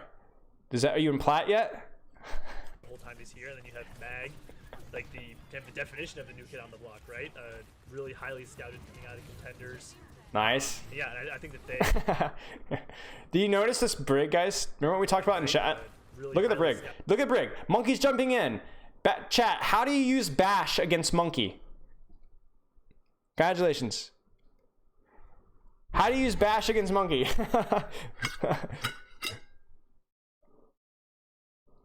Yeah, gotcha recently. That makes sense. How do you use Bash against Monkey? Well, ladies and gentlemen, let's see what happens. She's out. She's out. That's how you use Bash against double bubble. You do not get under the bubble. You get out. You run. You run for your life. Yeah. And there's the space. Yeah, I think that they. So their synergy is already there, and it's nice. Great, but it can get so much better. All right, up, in the best possible way, right? Like, I think there's just in. You notice how every dive is getting deeper and deeper and deeper as these guys get better at controlling the high ground here. Even though they traded, they're getting deeper and deeper and deeper. There's a really high ceiling on they nano as well. We're getting a chance to see now. I don't Speaking of the tank line, just really quickly. love the nano, but it's totally fine. Get space. Rhea on the team, is that correct? Correct. Woo, Yeah. run! Ah, Fury! No, we got discorded. Ah, we got discorded. He ate a headshot from Creative. Right? Bang, bang, right there. Correct. Yeah. Is Shoot. there any, That sucks, man. How you're gonna be? It's alright, we get point control. Okay, so really nice job from Bebe. Like landing those nades, the nanos. Good job from Mag and Fury. Their cycles were really good. Like these guys were all together on the same page. What we were not happy with on Sanctum, really corrected itself here. Mag goes in. Not only Fury gets the bubble, that's not good enough. Fury also W keys in and puts a lot of pressure on the enemy ball, the enemy Zarya. It basically bullies them out of space. I don't really know what Jerry was doing there. His sightlines are obviously kind of garbage there. But I do want to nitpick something before we just move on, compliment Justice, pat him on the back. I'm going to coach Dynasty a little bit here. Now, chat, what do you think is my nitpick with Dynasty here? On the block, right? You have Fury. What do you think would be a better... Do you see who's here? If you guys can't see because the bitrate's a little low. Can I turn it up a little higher? Okay, unfortunately not. This is Brig, Zen, Kree. Now, I want you to think about what we said. What did we say on Shrine? Where it was like how you are able to, like, the Ashe positioning stuff. Now, think about that and tell me what's the issue with this setup right now. You're all clumped. Well, your ball tracer are angled, right? So that's okay. But who should be angled here and where? They should have somebody further right. Yeah, absolutely. They should absolutely have somebody here. Who should it be? Who should be here? There's no benefit of being all stuffed up here. Yeah, Kree. I like Kree. I want my Zen closer to my Brig because I want him getting Inspire and all that juicy stuff. But I want Kree here. I do not want Kree worrying about getting a bubbled monkey landing on him. I want Kree yawning, sitting AFK doing this, right? Right here. And if anybody gets near him, he flashes. He doesn't care about flash value. You're playing against a bubbled monkey. You're not going to get flash value, son. It's not happening. Play here. And play either in this corner here or on this corner here. And you're thinking, oh, but what about Ashe sightlines, chat? What about Ashe? Well, this is not exactly an advantageous sightline for Ashe, is it? This is too short for Ashe really to exploit McCree. Kree's fine with these sightlines. You would get killed in rotation, right? Well, not really, because he could already be here. Something I've been looking forward to. You see what I'm saying? Yeah, absolutely. And I love that for us, you know, it's our own little microcosm of. I don't think Kree needs to play. Remember, if they dive McCree, he can get bubbled, packed, Harmony orbed, and he can roll away and then flash afterwards. Right? I don't think Kree should be stacking here. I think that puts all of the threat from Dynasty too much in one corner. I don't think this is the play. Questionable hand gesture there, Chief? I don't even know what I did. One of the guys that, you know, big guy in Apex kind of came to, yeah, I think that their synergy is already there, and it's great, but it can get so much better. Okay. Short sightlines, you stuff them out of space, Fury overextends, doesn't matter, you have the map. Nice job not overextending. That being the case, you know... Is it a second fight? Yeah, second fight. I mean, kind of second fight, like first and a half. Is there a reason the Dynasty don't engage? They just take the dive? I mean, they are engaging, quote unquote. Like, Sabiolbe is abusing, like, up here angle, right? And you do see Marvel rolling through. But remember, the Dynasty are the ones that want to play the longer sightline. Earlier, we saw the Dynasty engaging on them with a dive of sorts, but it was only engaging with these guys, right? These guys just spammed and followed up off of the pressure that these guys gave. Now, you might be asking, why is Sabiolbe not going in? Because we're seeing Marvel do stuff, right? But why is big guy in Apex kind of came to? Why is like Sabiolbe not doing stuff? I don't know. I don't know where Sabiolbe is. Maybe Sabiolbe is just protecting his backline against the enemy tracer, right? Maybe Sabiolbe is just preventing Decay from diving his squishier backline. It's hard for me to say what Sabiolbe is doing. I do I do see him up here though. Really highly scouted. So maybe Sabiolbe goes in aggressively now. I see him up there. Yeah, I think that their synergy is already there. It's just great. Stupid sleep, by the way. Was it? Yeah, I think that oh no, it wasn't. It was an easy sleep. Yeah, Marvel goes in too deep. Yeah, I think that And again, you are right. What is Sabiolbe doing? Especially with the K dead. Like right here is a time for Sabiolbe to go in. But it can get so much better, and in the best possible. Yeah, I don't know. I think Marvel did the thing there, but I'm curious what Sabiolbe is doing. He capped point. He took high ground. He was defending his team against Decay, it looked like. And then once Decay was dead, that's his opportunity to get a little bit more aggressive here. But he didn't do anything. And he certainly wasn't on the same page as Marvel, at least when they were pressuring. So yeah, that's a good catch there. If Fitz is on Echo instead of McCree, does he also follow up on the dive? Yeah, at least he gets a little bit more aggressive. Like the key is like when you fiend follow up on the dive, technically every DPS tries to follow up on the dive. But some DPS do it by peeking and shooting. Some DPS do it by rushing in. I don't think Echo is as good on this point, by the way. I think the sightlines are more friendly for hitscan.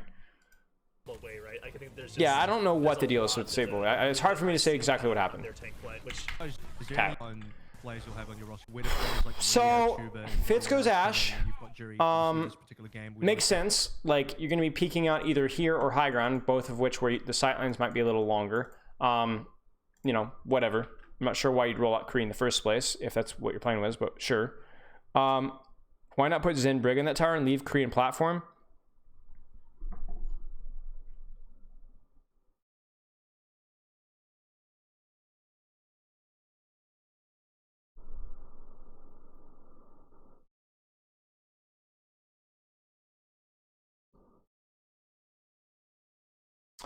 Probably because your kite path would put you over here if you did get dove. In which case you can't see the enemy team as well. Whereas here, yeah, you don't have great enemy LOS, but you can see to point, and you can also push back up the stairs and try again. If you fall off here, you're done. You could basically go to point, and you've given up all your long sightlines. Like when you're putting Kree here, you're basically putting Kree here because you know there's no way that they're going to be solo diving a Kree who can get armor pack bubble, whatever. So you don't mind if McCree falls off, it's whatever. But if you put your Brig and your Zen here, if they get dove with bubble monkey and they have to drop, they won't die, but they'll have to drop, and then you're in trouble. Brig's in here, not so bad, I think. It's a good question though. So where does everyone else This is where like I would need to spend a lot of times in reviews and scrims that I just haven't done. last year, one of the That's just my things that initial take. We were always really adamant about was So again, really important here that Mag doesn't do what he did on the previous round. Please let them out. Please let them out so your Ana can get a nade, so your Tracer can get a good angle, so your Ashe can get some good spam. Now, what I would like to see from Soul is before they even walk out this door, they already have ball on point. They're like balls on point. The Dynasty or Justice slowly start to turn, and then right as they do that, they pop out here and look for a spam angle. I'm actually curious why they're going Kitchen as well. They might just be mixing things up, but it feels like Kitchen LOS is not as good. you know, last year, one of the things that we were always really adamant about was we wanted Let them out, to let them out, where let them out, all let of them our out, let them players out, let had them to out. be on the stage. So Okay, so they are. They're split. They're doing the split that we talked about, chat. They're like, oh, Briggs in here, yeah, but there's an Ashe up here. My problem obviously is that you can't support the Ashe up here. So this point pressure is timed poorly.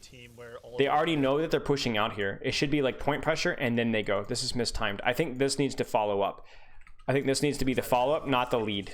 Now points pressured, but they're already backing out, right? I don't like that. I see a lot of the stage. That's just the way it's gonna go with having. Because if it's not timed properly, you can have because you saw it here, right here. Justice. Oh, they're peeking out. Send them back. Okay, they're back guys who can now focus on point. Okay, they're back. Okay, now we focus on these guys, and you kind of seesaw back and forth. What you want to do is go, oh, there's point. Oh shoot, they're here. Oh no, like right there. I think the timing is off here. You prefer double bubble compared to balls, Zarya? I mean, double bubble is just inherently worse if your monkey doesn't have like really good setup spots. I don't know what's better here. Like, I don't know if this map is good enough for monkey. I know there's some maps like Volskaya, you probably have to be kind of suicidal to run a monkey on Volskaya first or Junkertown first or something like that because the silence are stupid long. You have to play ball there. This map, kind of, I'm on the fence of this map. Like, point pressure is really strong. The silence are decent. There's not a lot of like great high grounds for monkey to use. So monkey there's no one map that has really stood out to me as being like, oh, this is definitely a good monkey map. So I'm unsure. They're going to see a lot of the stage. That's just the way it's going to go with having two. I think on that DPS side, we're really having opportunity. Do you notice how Fitz gets the skill chat? Dude, Jerry's not even looking at him. Jerry's looking at this right here, and Fitz just annihilates him. I think on Bang. that DPS side, we're Big nade. really having opportunity. That's why you want your Ana in there, man. Like, you want short sightlines. Your Ana is so good at this. It's not just the monkey and Zarya. His McCree, Ashe, his Hanzo. Now, I will say this, though, is while all this crap is happening, what's happening elsewhere? So they're losing this war right here, handily, obviously, right? But what's happening here? Fitz is going to beat Jerry because Jerry gets no support. Decay is literally 2v1ing Sabiolby and Marvel. That's not going to go very well. Decay really needs to just give up point. Depth there to allow everyone to play to their strengths. So Decay's going to die here, but really Decay should not die. Decay should be very happy giving up point and running away if necessary. He's just there to stall point until the core beats the core, right? And then Mag goes in, but Decay is not there to follow up. Assassin looks great so really nice job by Dynasty. Could have been timed a little better, but nice job by Dynasty. My one nitpick is this. With having two. I think on that DPS side, we're really having Decay gets the stick, because of the depth there to allow everyone to play. and then Decay needs to survive. Decay needs to play closer to his team, to supports. Because he goes with the pulse stick, and then Mag probably should not even have pursued as much as he did there. Oh, he loses the Mega. That sucks. Honestly, I don't know. Not super clean from Justice. Really having opportunity. It's gonna go with having two. I think on that DPS side, we're really having opportunity. But honestly, it was more clean from Dynasty than it was anything else. Like, I don't want to nitpick the Justice. I felt like Dynasty played that one pretty well. Tuba's Genji obviously is fantastic. I think in the off-tank role, it's a little bit more questionable. Nuanced, Very questionable. Of an approach there. I think very questionable. The most obvious and the highest payoff is if there ever is right. double off-tank meta. We have that covered. But Rhea's just. I mean, yeah, he saw the Zen low HP, so he's like, I can solo kill the Zen, and the Zen got the Mega, and that was GG's. Also another great if he had gotten the Mega there, Zen dies, and then maybe we have a different story. Has a great head for the game, and is also. But really nice engage from Dynasty. They didn't like all stack. They put pressure on point to pull attention away this way, and then they peeked out here, and then they pushed out here, and then Dynasty or Justice go, oh, all in, right? But then while they're doing that, this guy's getting value on the flank. This guy's getting value on the flank. And then you over pursue and then end up getting nothing in here. You end up dying in that small room. Wait, closer commits rally? What? Sniper are all very strong. Depth there to allow everyone to play to their strengths. Jerry, I think, is a really strong hit scan. His McCree, Ashe, his Hanzo, and double sniper are all very strong. I think Assassin looks great on Echo, on Sombra, are all very strong. When does closer rally? I think Assassin looks great on Echo, on Sombra. Tuba's Genji obviously is fantastic. Yeah, so closer rallies after the grab. That's kind of unfortunate. Not a great rally. Not a great rally, honestly. And this is something that we haven't talked too much about, but should Kratos still chance to grab when you know they're going to Annie it? Yeah. Yeah, because like Client says, you're gonna have bubbles. Like you almost have to pulse the graph to get any kills in it, because even with Annie, they're just gonna get purged, unless you get more than like 3 people in it. With Overwatch 2 coming around the corner, that's where like okay, the only nitpick I think you could have said here, chat, is maybe where all of our players had a path to the stage. Maybe we can say Justice should have been more patient. That's just the way it's gonna go with having two. Because I'm like, if you let them out a little bit, and then you get a nice little dive here with Fury, Mag, and then like maybe a nade or whatever, you go in with Primal, you're gonna force trance, man. You're gonna force trance, or you're gonna force bubbles or something, and that's gonna mean that you can just go in and grab and just kill them anyway, right? I think the general idea here is that once again, like I feel like we're like obviously you can't wait too long as Justice, but it does feel like Justice is just going N. I think on that DPS side, we're really having opportunity. You still think the Primal is really bad? There to allow everyone to play to their strengths. Jerry, I think, is a really. Oh, true. He does Primal. Okay, so now I see what you're saying. He Primals them away from his team's follow up. Okay. That makes more sense. But yeah, still, I just think it still feels like Justice is pulling the trigger too fast. But again, like I said earlier, credit to the Dynasty. I think they played that one really well. Can really play a lot of game. But with Overwatch 2 coming around the corner, something that GMs have had to think about is, how are we thinking about building these teams for the long term? And we don't know. Like, what if all of these main tanks turn into these brawler type classes? If you can get good talent to questionable. Thinking about building these teams for the long term, and we don't know. Like, what if all of these main tanks turn into these brawlers? Thinking about building these teams for the long term, and we don't know. Where's my follow up here? All these main tanks turn into these brawlers. So what we'll probably see here is we could see a dive with Neno and then maybe a Bob to point. Like I wouldn't be scared using 2 ultimates like instantly here. He doesn't get bubble until very late. The bubble is not very good. brawlers type. The bubble needs to happen now because he's getting discorded, if you can get and the discord never gets to purged. some degree, Or at least if it does, it gets annihilated. He does get bubble, but I feel like it's too late. Like, bubble needs to happen now. classes, There's the bubble, you know, but then he if gets you can booped get afterwards. good talent Man, that bubble to just some blows up, bro. degree, you just get good talent. And They you don't even get find rid of the ways, Zarya. and that's kind of a bit of the Ah, that sucks, man. you know, if you can get good talent. Is make Fury these teams charged? brawler type, thinking about building these teams for the long term, and we don't know. Like, what if? I think this Nano might actually be bad. These brawlers type classes. You know, if you can get good talent to some. Fury's degree, charged, but Mag is already on the way out. you just get That's what you don't like to see. So the problem is that you need Mag to create space for Fury so you can get value out of Nano. But if Mag goes in, gets nuked, and then you Nano afterwards, Mag's already on the way out, and Fury's like, okay, like I need help here, hello, and it's too late. get good talent, and you find where they're going to play. And that's kind of a bit of the story. Wait, what happens to Get Sabiolbi? good talent, and you find where they're going to play. And that's kind of How does Sabiolbi? Does Sabiolbi get hit by Bob? Get good talent, and you find where they're going to play. And that's kind of a bit of the story for Rhea as well. That's cool. I think he gets hit by Bob, chat. Look at Sabiolbi's positioning. You just get good talent, and There's Sabiolbi, you find where. and look at Bob. And that's kind of a bit of the story for Rhea. Bob stops right there. Like that's right where Sabiolbi was. Maybe Bob just ran him over. That's cool. That is, you know, good long-term sort of building philosophy. You just get good talent, and you find where they're going to play. And that's kind of a bit of the story for Rhea as well. Marvel gets That's cool, that is- slapped. Oh no, Kind of a bit of the Marvel! story for Rhea as well. And gets annihilated. That's cool. That is, 3, you know, 2, good long-term 1. sort of Bam. Building philosophy there, and you guys are now getting a pretty decent cleanup on this fight as well. I just saw, by the way. Nice. as- So it's really weird. It feels like both teams are consistently losing fights because they get greedy or overextend. Instead of like actually, like he literally gets like it feels like both teams are just like bait, like overextending in chokes and then dying. Like Sabiolbi gets run over by Bob. Like that sucks. TU's positioning is very aggressive, but it's understandable. Like they want to, but like Good talent. Marvel goes in all the way in. Like look at Get Marvel. good talent, and you find where they're going to play. And that's kind of a bit of the story. Why are you here? Like why are you rolling through here? Like without tracking sleep dart? Like you. It just feels like both teams are like, oh, it's like cool. That is, every you know, single good retake is long-term successful because sort of one team is building philosophy overextending. there, and you guys are now. It feels like both teams are just overextending through the choke. Like obviously Marvel getting slept is kind of unavoidable sometimes.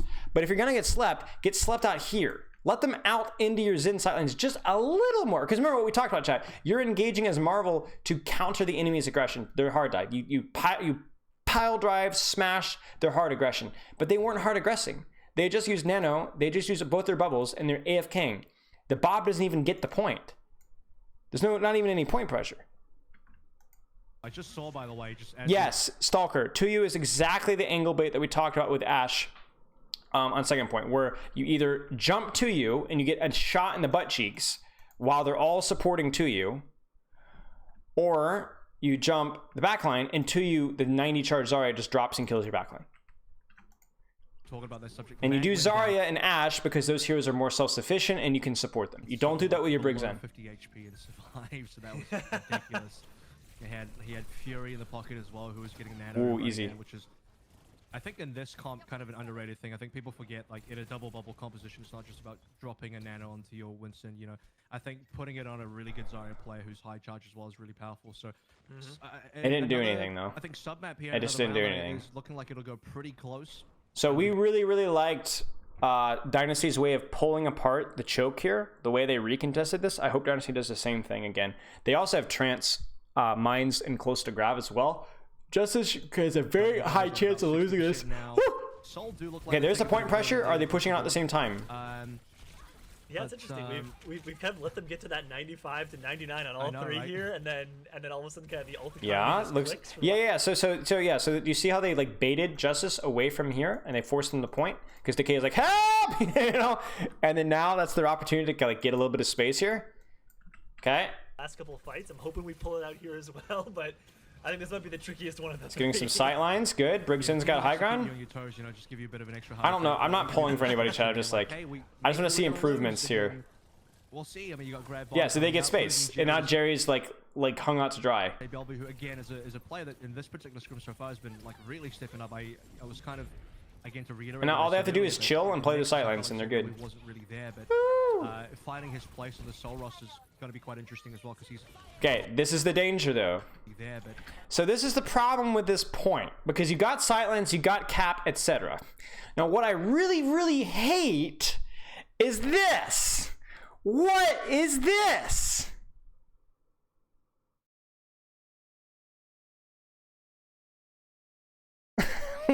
What is this? What's the issue? What's our sightline here?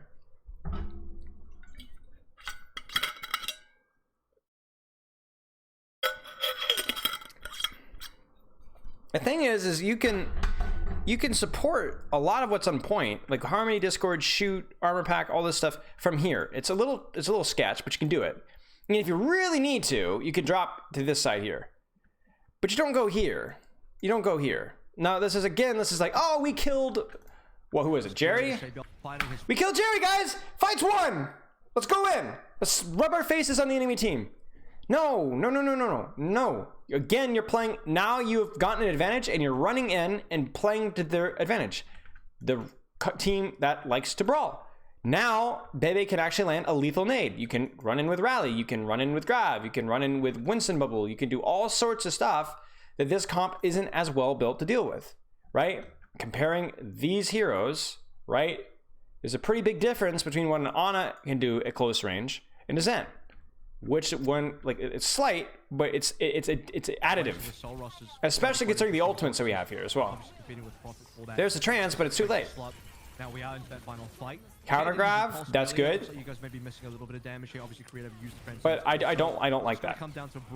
Very unnecessary. And again, the short sightlines are still here. The short sightlines aren't going away, chat. They're still there. They're still on the floor. The Zen is still on the floor. Look at that. Look at this. Easy follow up. Let's see if we can get the So man. very poor positional discipline from the Dynasty. They get the pick here.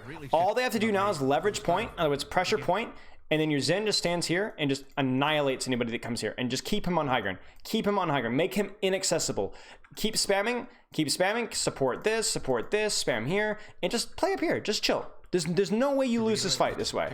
Like, who are they going to grab? If they grab you, they're going to have to grab either solo grab your Zarya, if your Zarya wants to drop, or solo grab your Zen on high ground. Which means, if they solo grab your Zen break on high ground, it's really hard for them to follow up on this here. Because look at what happens. They get Sabiolbi in here. Why is Sabiolbi in Grav? Why is anybody other than, like, Zen Brig on high ground in Grav? If you're a brawler, you're... Well, yeah. Like, here's the thing: is do you see?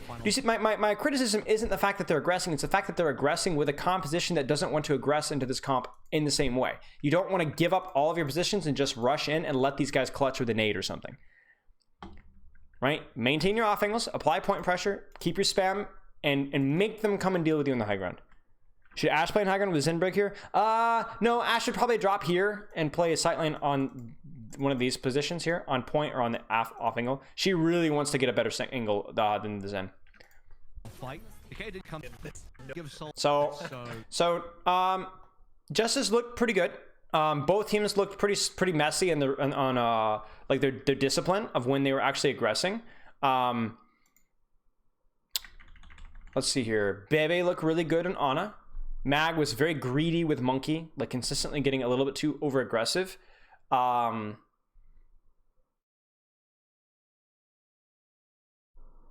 trying to think what else here. Interesting choice of like the Ashe Tracer. I think that's the other thing that's worth mentioning. Interesting choice. Okay, do you guys have any questions before we keep going? I'm gonna pause for 1 second. We can definitely do, we can definitely do Eichenwald. I'm looking forward to Eichenwald, but I want to make sure before we like go all the way in that we actually like make sure there's no questions. What's your rank, Dad, please? High bronze. High bronze. Somebody call me a low bronze player? Filthy casuals. High bronze. High bronze. You hear me? Rating for closer? What do you mean rating for closer? The main support? Oh, I'm an idiot. I don't know. I would have to see a POV. It's way too hard for me to see a Briggs impact without actually like seeing their POV. Sorry. I thought I'm plat like no, I got the GM. I got the GM way back in the day. I'm kind of washed now though. You go to sleep. You're welcome, Stalker. How do you feel SBB did? I think he did okay. He did all right. I didn't see any overtly feeding. I mean, him getting hit by Bob was about the worst thing that we saw. How should Justice play against the angle bait of Fury and high ground?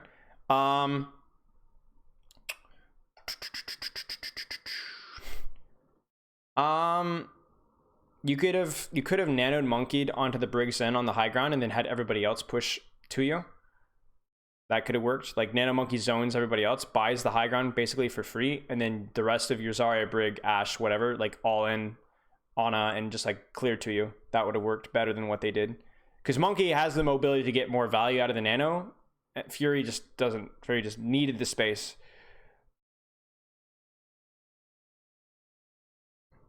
But yeah. Okay. All right, we're gonna continue here because now the juice gets real, because now we're playing Briggs and Mirrors. Do you think we'll see more Sigma Ball instead of Zarya Ball now that Suna's in through? I honestly don't know. I don't think so. What was it? Remind me, chat. What was it before the nerf? Was it 1 second? It's 2 seconds now, right? It's 2.5 to 2. What was it before? Was it 1? It was 1. I don't think so then.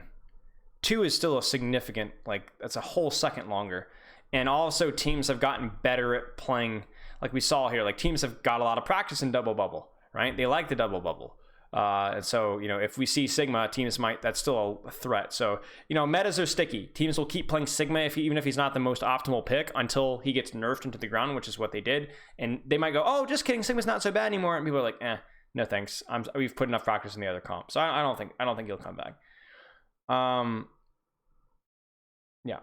Zarya is getting nerfed too. True, that's true. I think to be clear, I think that was the wrong nerf for Sigma. Maybe he could have nerfed like his explosion radius with his damage, or I don't know about that. But, like, you don't want to make heroes clunky. I think that's the wrong way of nerfing heroes, making them uncomfortable or unfun to play. All right. Okay. Usually starting with like a group format where the coaches are leading it and the players are weighing in. So big like the only thing. Break out into. Okay, so let's talk about this, chat. Let's talk about this. Again, long sightlines really for both teams. So really the only comparison is Fury versus 2U. Okay, you guys turn on your brains right now. Think, what is Fury versus 2U? What is this comparison looking like? And then Jerry on Ashe versus Fitz and Sombra.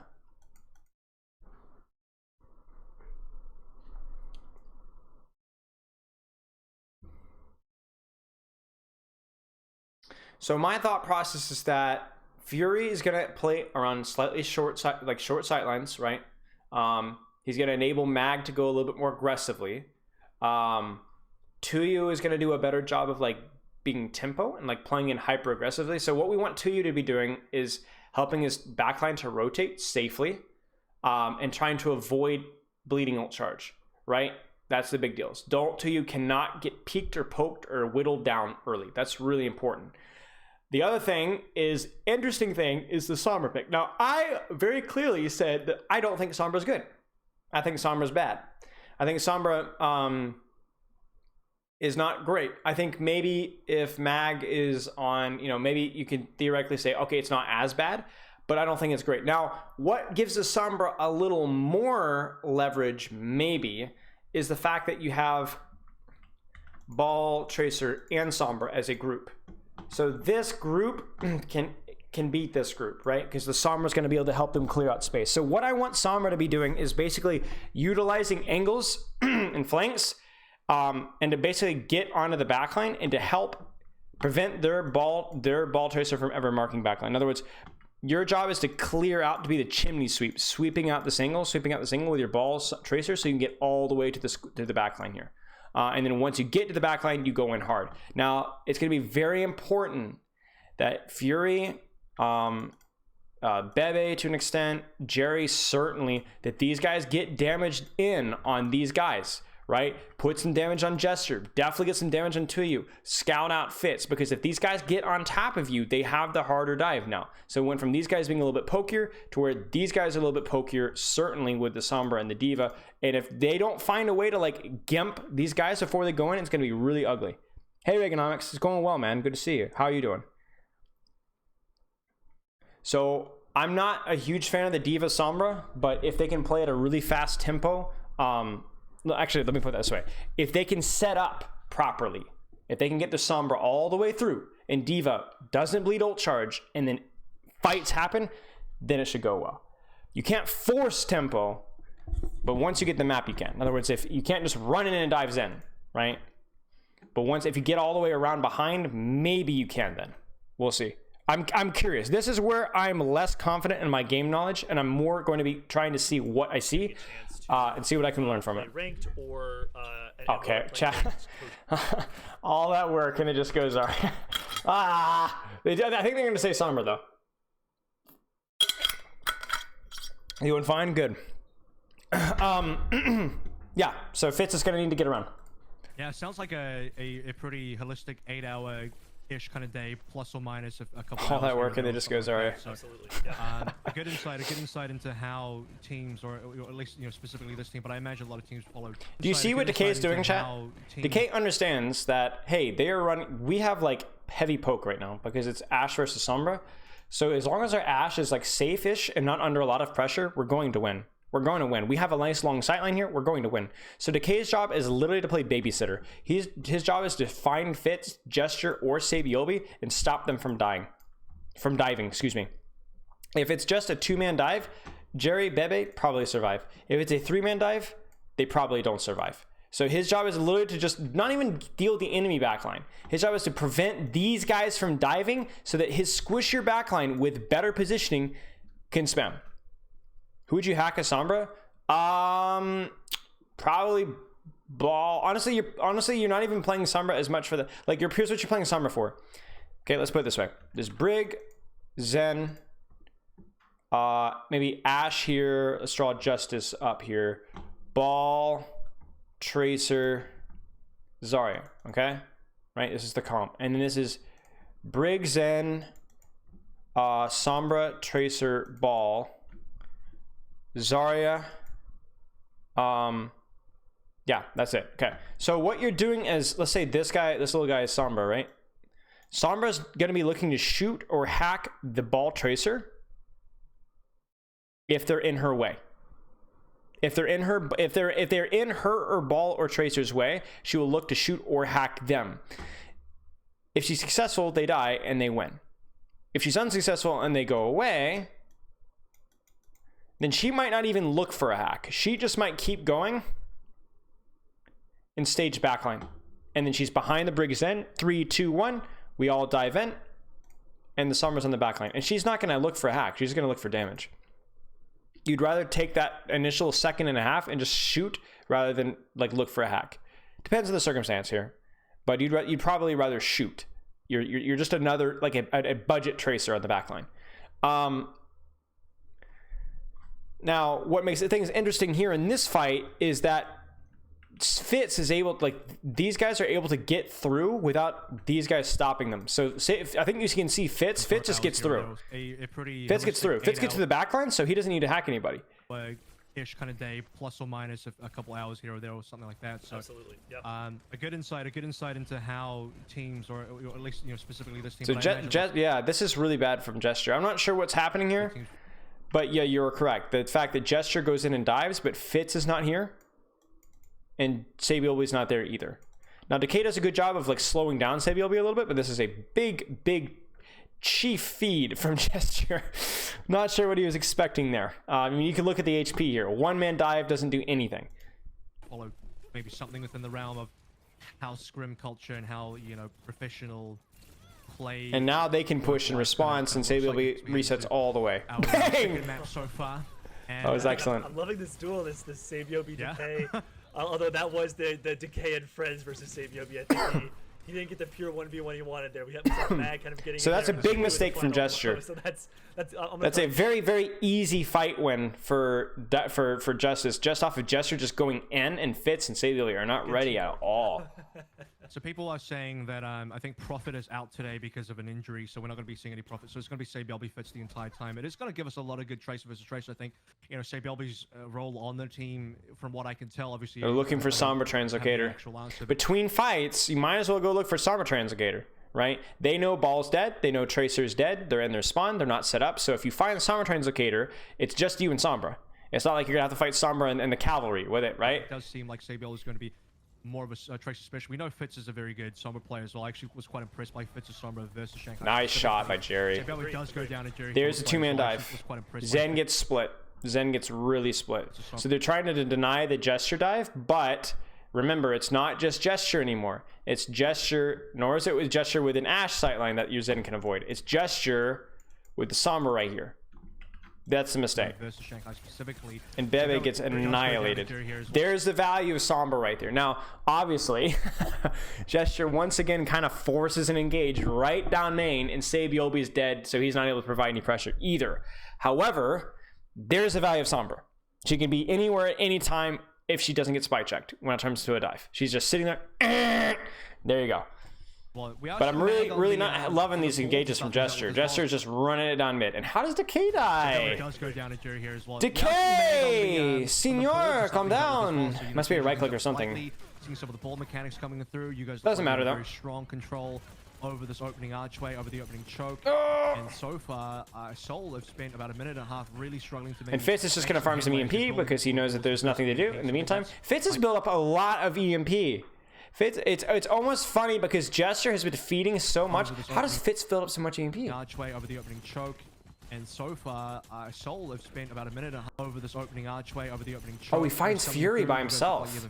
Okay, so the big thing is that because Bebe is dead, there's no Discord for Sombra. Remember the thing we literally started off by saying, playing Sombra in these comps, I'm not a fan because you get discorded, you know, what, shot down, whatever. Well, Bebe is dead.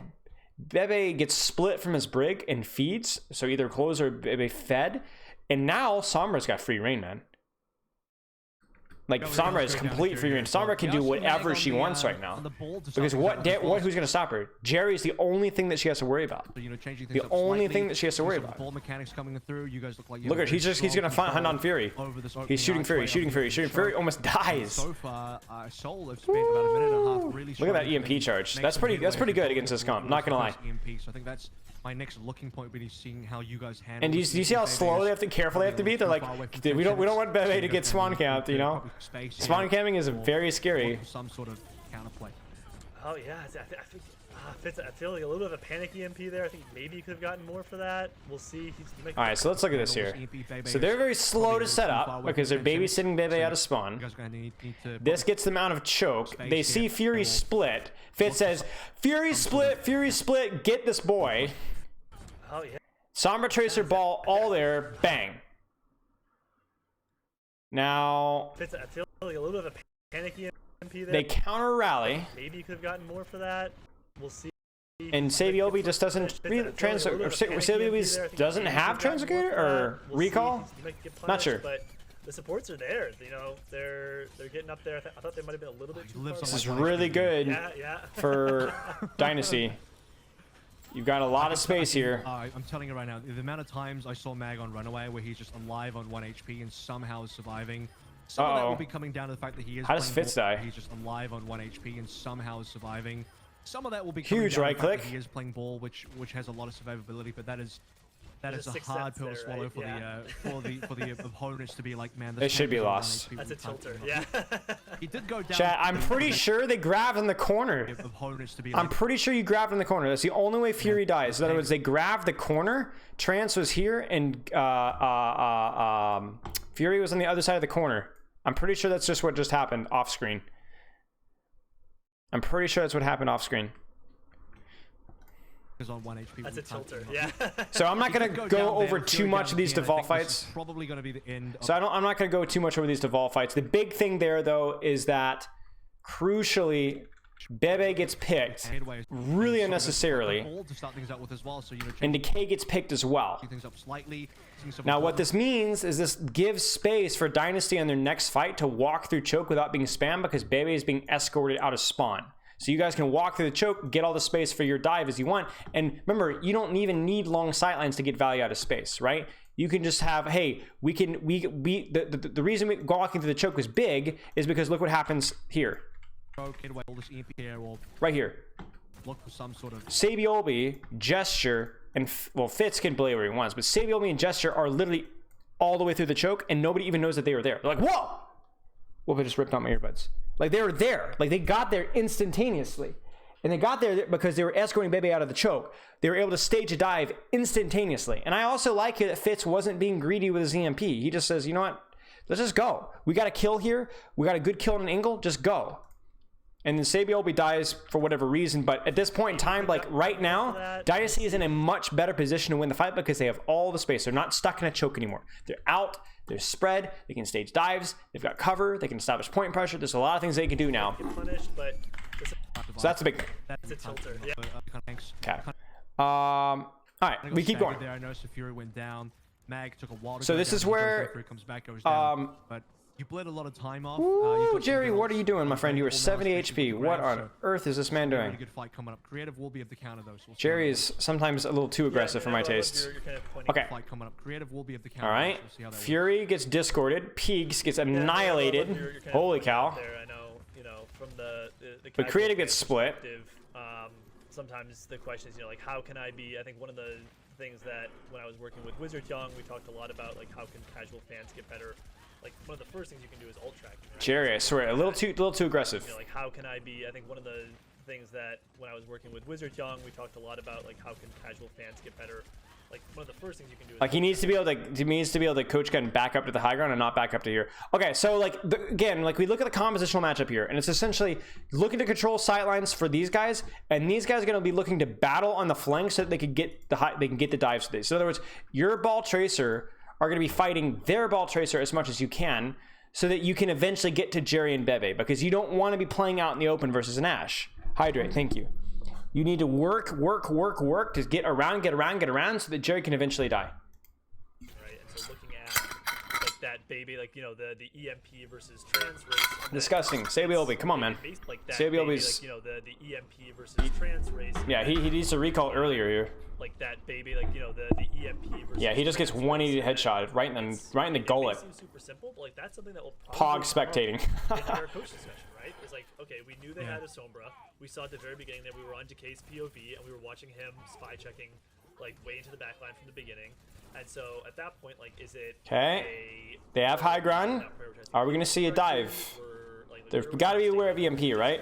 So this is where Decay's job is literally just like the herd gesture and Saebyeolbe, don't let them get in my backline. Keep pressure on them. Competitions, we are seeing a lot of Sombra. We are seeing a lot of Zen. And so yeah, I think that's it was a great call. You don't need to do anything. Times are wasting. Uh-oh, that's scary.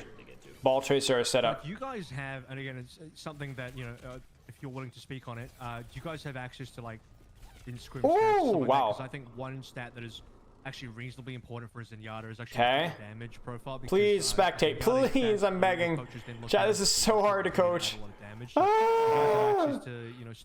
that Do you notice how like we're seeing these guys get underneath?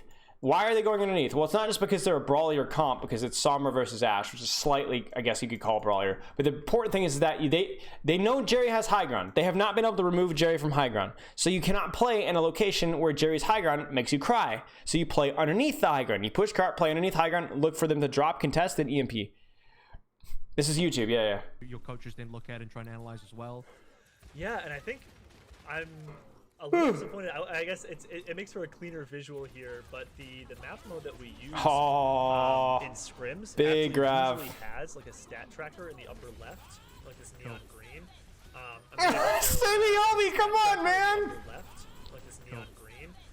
Boom! A screen cap of that on my Twitter after, or actually, Whoa, it's a great Jerry. chance to plug this stream after this. Avril and I are going to be on Twitch, kind of On your talking stream, about yeah. this. Yeah. Okay, so let's look at this fight again. So they grab the MP, but Bebe is forced to transit anyway because Fury's low in HP. Usually They don't get the follow up because of the trance. Decay looks to pulse the grav, stat tracker but it gets on the bubbled. left. Doesn't work. A lot of stuff happening right now. They counter grav the trance because they think, okay, they've already used like 3 or 4 seconds of trance, so that we should be fine to grav back. Maybe we can get to kill through it. Saebyeolbe runs in there to go stick. Sims actually usually has like a stat tracker in the upper left. But instead, what happens is we have both tracers screwing up. Decay gets hacked, and so he gets sucked into grav. And then Sabiobi on the initiation runs into a mine and loses his pulse bomb. Or not loses his pulse bomb, but loses the follow-up that he was trying to follow up off the graph. Really, Jerry didn't need to go in there. Or Sabiobi didn't need to go in there. Really risky dynamite. Closer stuck on the low ground. But here's the thing.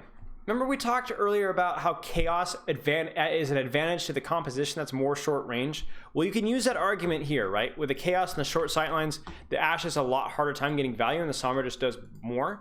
But it's also, you have to understand that Chaos favors the team that's at a disadvantage. Here, think about that. Chaos favors the team that's at a disadvantage. You look at this here, and you're Justice, and you have the high ground. And you have all the angles and all that kind of stuff. Did he lose pulse? Maybe he did. I'm not sure. The map mode that we use in scrims actually usually has like a stat tracker in the upper It looked like he got hacked afterwards. I'm not sure. But the Chaos favors a team that is at a disadvantage because it's like let's put it this way. If you're fighting a bully and you know you're 100 pounds and that dude's like 250 pounds, there's no way you're gonna beat that guy. But then all of a sudden an earthquake happens and you know stuff starts falling off the ceiling and you know drywall, you know you're not happy about that because you could get hit by drywall, but there's an equal chance that a piece of drywall is going to hit the bully in the head and knock him unconscious and you win. You know what I'm saying? So you're more than willing to take a 50-50 chance in the Chaos than you are to take a chance of, hey, we're gonna have to somehow win this without Chaos. Does that make sense? In other words, this is a chaotic fight. It's hard to say which team has the advantage here, which means that these guys that were at a disadvantage, they'll take the 50-50, right?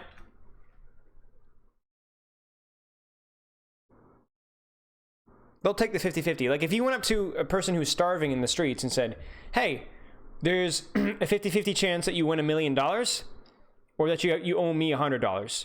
And the guy's like, I'm so poor that like, I'll take the gamble, right? That's kind of like the example I'm trying to give here. So like in the Chaos, the team that's in a bad position, they'll take the Chaos. Maybe something good will happen. That's kind of the idea. You guys have to understand at this point in the game that my analogies are always going to be bad. So just get used to it. Yeah. And what we usually get is like a cool little stat there. Thankfully, Jerry still has high ground. Specific stats That's the big thing. Because even in the Chaos, they were not able to take high ground. That's very, very important. Even in the Chaos, they were not able to take high ground. And you lost $100 by game 4. Yes, it shows damage done, damage taken. Oh, maybe they did. First deaths. Uh-oh, that's big. Oh, that's not big. Wow, crazy shot. First deaths. Like DPS, it shows damage done, damage taken, first deaths. Nice shot. The other two stats are off the top of my head. But they're Ultimate's like they're used, maybe? Yeah, Something like that. I think Ultimate's used. Brilliant. And I forget what the last one is. So Dynasty is unable to take high ground with the glut of their ultimates. This is where I feel like the Sombra is just not quite as good. The longer sightlines are going to be more favorable to the Ashe. The EMP, again, just got completely shut down by Trance entirely and Grav. There's nothing, no follow-up. Obviously, Sombra, again, has issues with Translocator getting forced. They lost even with Rally. Well, the problem with the Rally, as you can see here, is that when was the Rally used? Do you see it? They're going to be on Twitch. Actually, there's a great chance to plug this stream after this. They kill Closer, but they're still on the low ground. Using Rally doesn't mean you win the fight. Sometimes it means you can cheat and not clear the high ground. But it would have been better for them to chill, regroup, and push high ground with the Rally than it would have been what we saw there. On Twitch, On your stream. Like, I want to see... Screw Cart right now. Leave ball to push Cart. Rally here. Rally here. That there. That's what we It want. shows specific stats for tanks, DPS, and healers. Like right now, Rally. DPS, it shows You see this? damage They're done, losing the damage Rally charge. taken, first deaths. They do not lose either of these guys if they're in the middle of Rally. I forget what the other two stats are off the top of my head. But they're Ultimate's like they're used, maybe? yeah, Something like that. I think Ultimate's used, and I forget what the last one is. So unfortunate Rally timing Like there. really good stats, right? Like you could do like elims and deaths, like. I just questioned the Sombra It's pick. useful to Oh, coach yeah, yourself. we don't care. Like that's really not that useful. There we go, ladies and gentlemen. You're welcome. Taken, right? That's something that's not. Nice little angle here. Not getting anything there. It's just, Professional, yeah.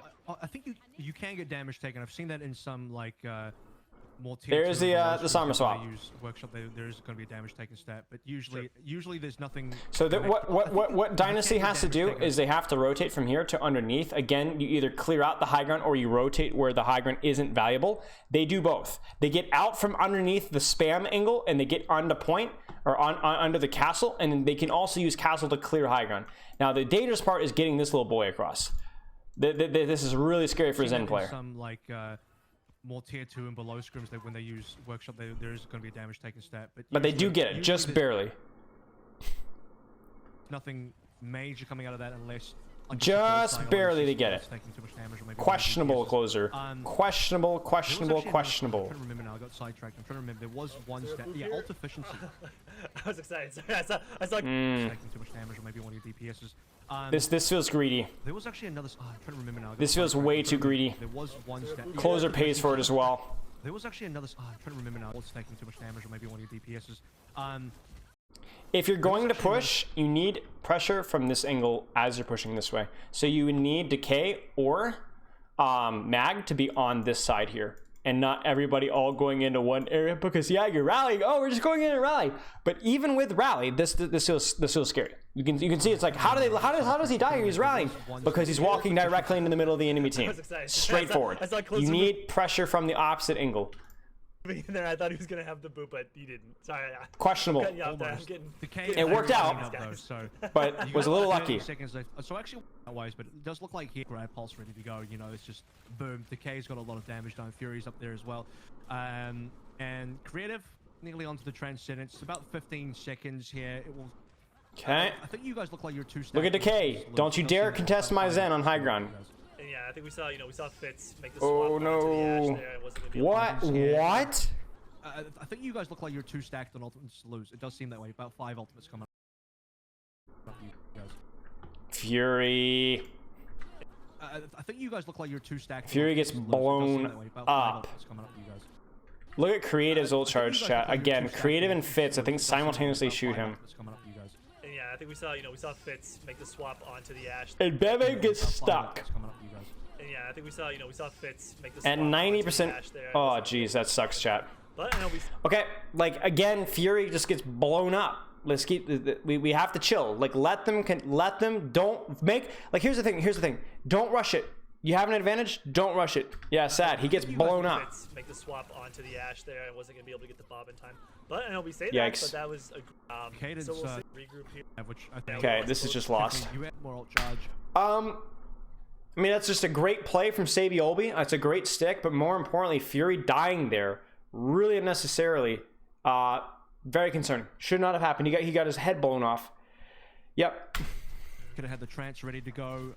Part of me also thinks if Decay just went for the pulse play with Fury's grab, if you just get the counter trade, sometimes I think in an overtime situation, because I don't think he would have gotten the trade there. Mag's gonna be able to get out. We get a regroup. Decay does seem that way. In seconds, ultimates. Bob in time. But I know I think we saw Fitz make the swap. Yeah, it's a Zarya. You're not going to get the kill in the Zarya unless you have Discord. Or you have somebody else shooting her at the exact same time, which is really risky. There, I wasn't gonna be able to get. Pretty understandable that he didn't go for the stick there. I don't know. Had trance ready to, if you just get the counter trade, sometimes I think in an overtime situation, because Yeah, it could kill to through. me, It could kill through no- trance, but it's not going to kill a Zarya through trance unless you have follow up. And Zarya might still have had bubble.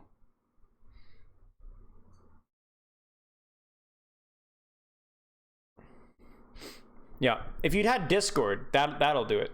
That'll do it. But I don't know if. But the Zen was dead, so. overtime have a huge impact. I'm sure you know that with the longer respawn times. So just getting any sort of trades, slowing down Soul's push would have definitely allowed you guys to regroup really effectively for the cart. But as we're extending the map, There's the rally push. Be a good chance to go for it as Animo pops They're gonna in the match rally with and Bebe Trance. counters here. Extending the map a little bit, maybe this is going to be a good chance to go for it as Animo pops in the rally and Bebe counter. This looks like a good pincer here. We've got Ashe on an angle right, Jerry's on the angle right side, Decay is on the back line. This looks fair. Francis here, but And with a trance, this rally push is good. It should be dead in the water. Animo pops in the rally and Bebe counter Francis here, but Fits. ult efficiency is a really Gets interesting stat. blown Just, up. you know, how much extra Uh-oh. damage doing the pulse. Uh-oh, is chat. extra people you And then really Sabiolbi interesting gets stats. scouted on the Pops in side. the rally and Bebe counter transfers here, but So my only issue, obviously, with Jerry's flank here Pops in the rally and baby counter trend. is he's flanking in a situation where there's no... So, like, here's the thing. When you go for an aggressive flank, you either need your team to aggress, or you need to be able to get a lot of value off of that position before the enemy team can react. The enemy team is rallying, your team is trancing, so right now it's kind of a stalemate. Neither team can really force aggression, really. So what ends up happening is you have Decay and Jerry...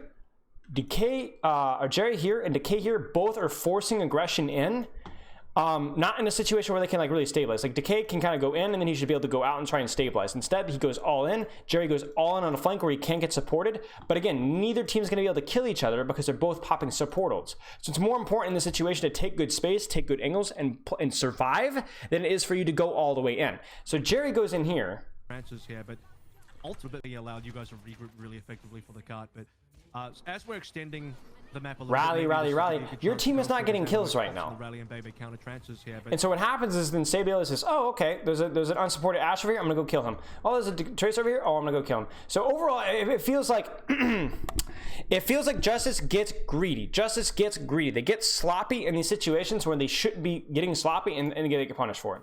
ult efficiency is a really interesting stat for me, just like, you know, how much extra damage. And this mine's committed as well. But now there's no follow-up of that. Like right now, you would want Decay. Here come the mines. Now you want Jerry on the flank. Now you want Decay actually applying hard pressure because now there's actual follow-up. And if they all tunnel Jerry on the flank, then they're not peeling the ball Tracer off the back line. Do you see what I'm saying? Is a really interesting stat for me, just like, you know, how much extra damage doing the Justice should lose this. People you're EMPing, stuff like that. I don't know if that's actually an ult that's Or anything like that. That's gonna be something kind of stat that when he had like his army of analysts. a Like, very that was, nerdy stat, right? Yeah, he was very interested. In that. Nice sleep. And it's also like a very manually intensive stat, right? That's something that you're No, gonna so he have doesn't commit nade to the sleeping ball. back and watch and clip along. What? How does Gesture die? You're gonna have to like watch, Huge go kill. back and Huge watch. sleep by Bebe. And so we have to be careful, right? As stats. Still holding onto his nade. You know, we would There's a nade. every stat. He hits Zarya. Probably actually would have got better value out of that, but sure. There's burnout and coach. Unfortunate sleep. Make sure you're, Absolutely. yeah, you're kind of making sure Snowball coming in. Okay. that Unfortunate.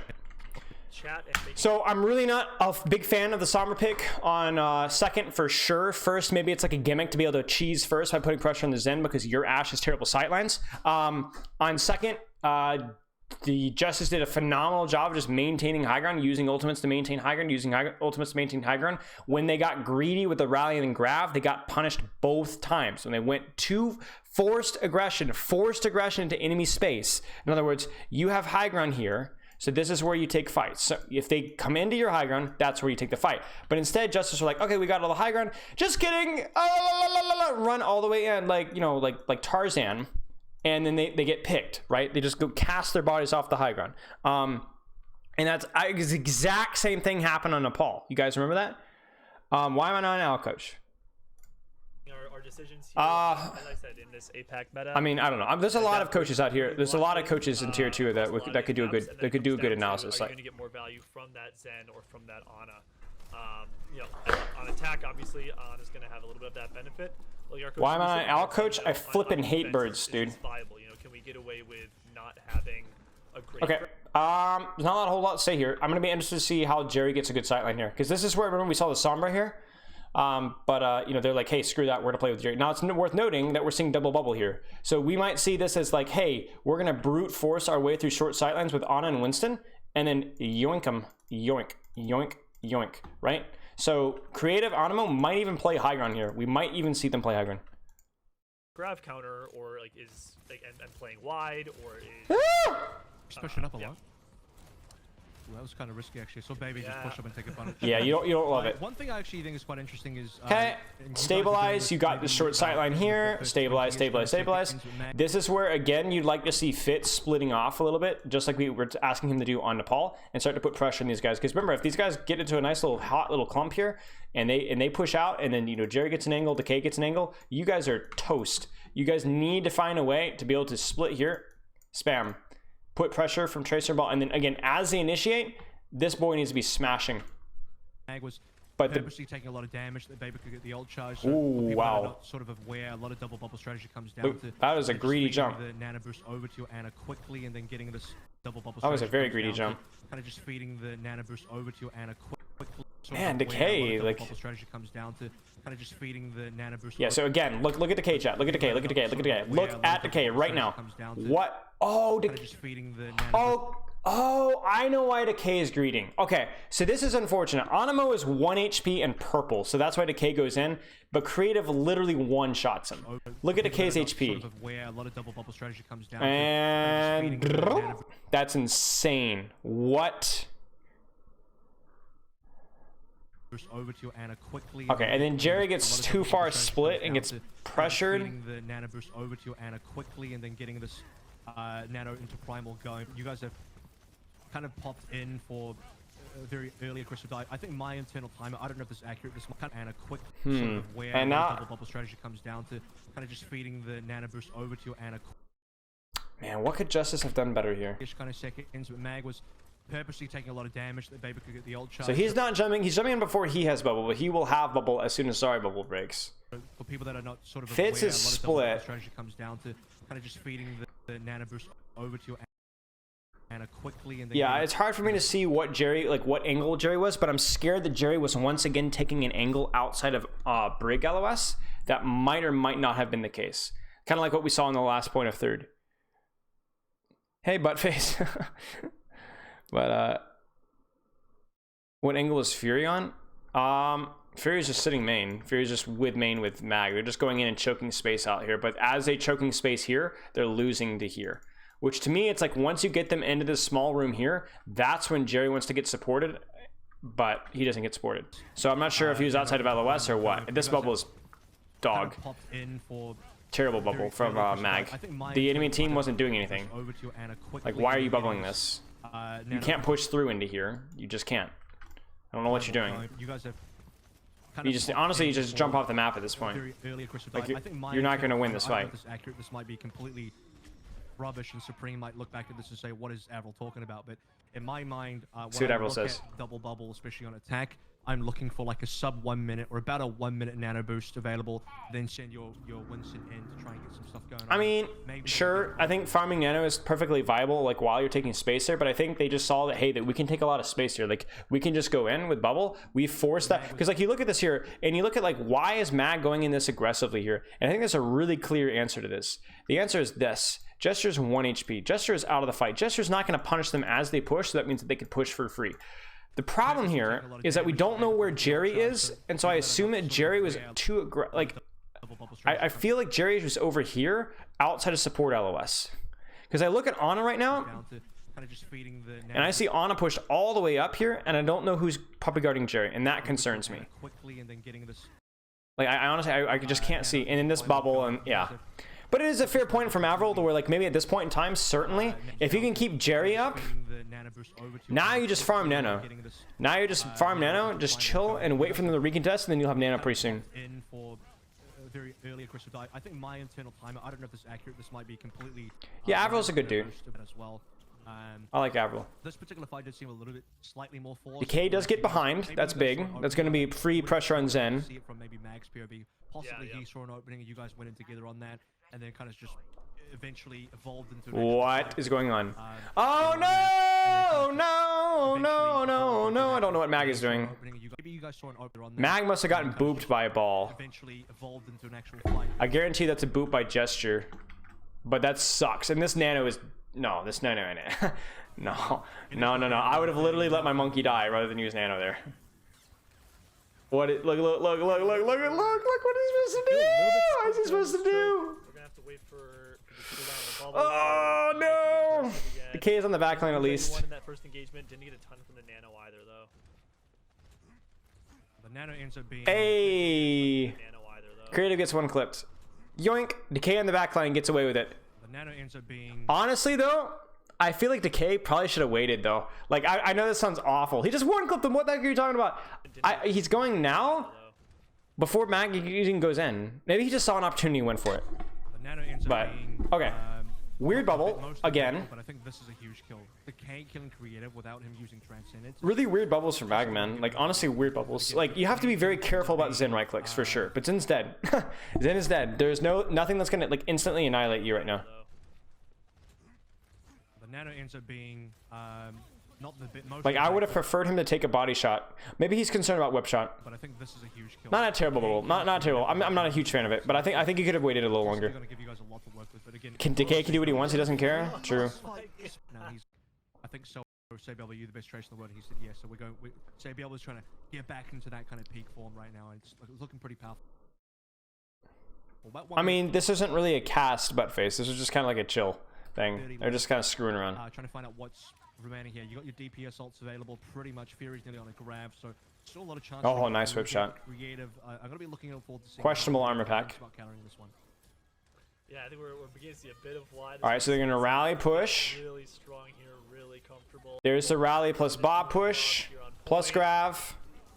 There's a massive nade, monstrous. Why this was Soul's map pick? They look really strong here, really comfortable. And because they've got a good engage, They're on point. plus, you know, they've got a good engage. See, this is the thing. You don't just grab. You engage, and then you grab afterwards. Hopefully at that point you force bubbles, which is exactly what they did. Oh, huge Binder. anti, That's a though. huge nade. Oh, Yeah. that nade was gigantic. Really just... Boink. Yeah, you don't get a lot out of the trade. Ah! Good use of not using primal there. All right, so honestly, they just forehead ult. You know, 1, 2, 3, 4 ults, and these guys only have like what? What do they have? Trance, Really comfortable. Trance, and Bob. It's not enough. The team's purple. This is a good talking point. I think everyone, but Really just comfortable. We're gonna see the dueling Bobs here on point. Really strong here. Really What you could have done, is you could have had Anemo like rallying now, and this would have meant that two you could have saved bubbles for Grav, and then that would have allowed you guys to survive this better because you could have tranced later and then bubbled the trance. Because the problem with the Annie and the Pulse is that there were no bubbles available, and the bubbles are probably forced because there was no rally. So if you can rally, save your bubble, right? So you don't, and then you can trance safely afterwards. So in other words, you use rally so you don't have to use bubbles, so you can save bubbles for their Grav.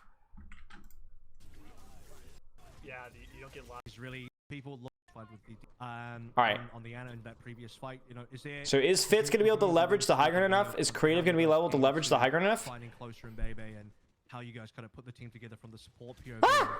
You know, some of the good things that you see in Bebe. Wait, how does Creative die? What? You know, some of How does Creative die?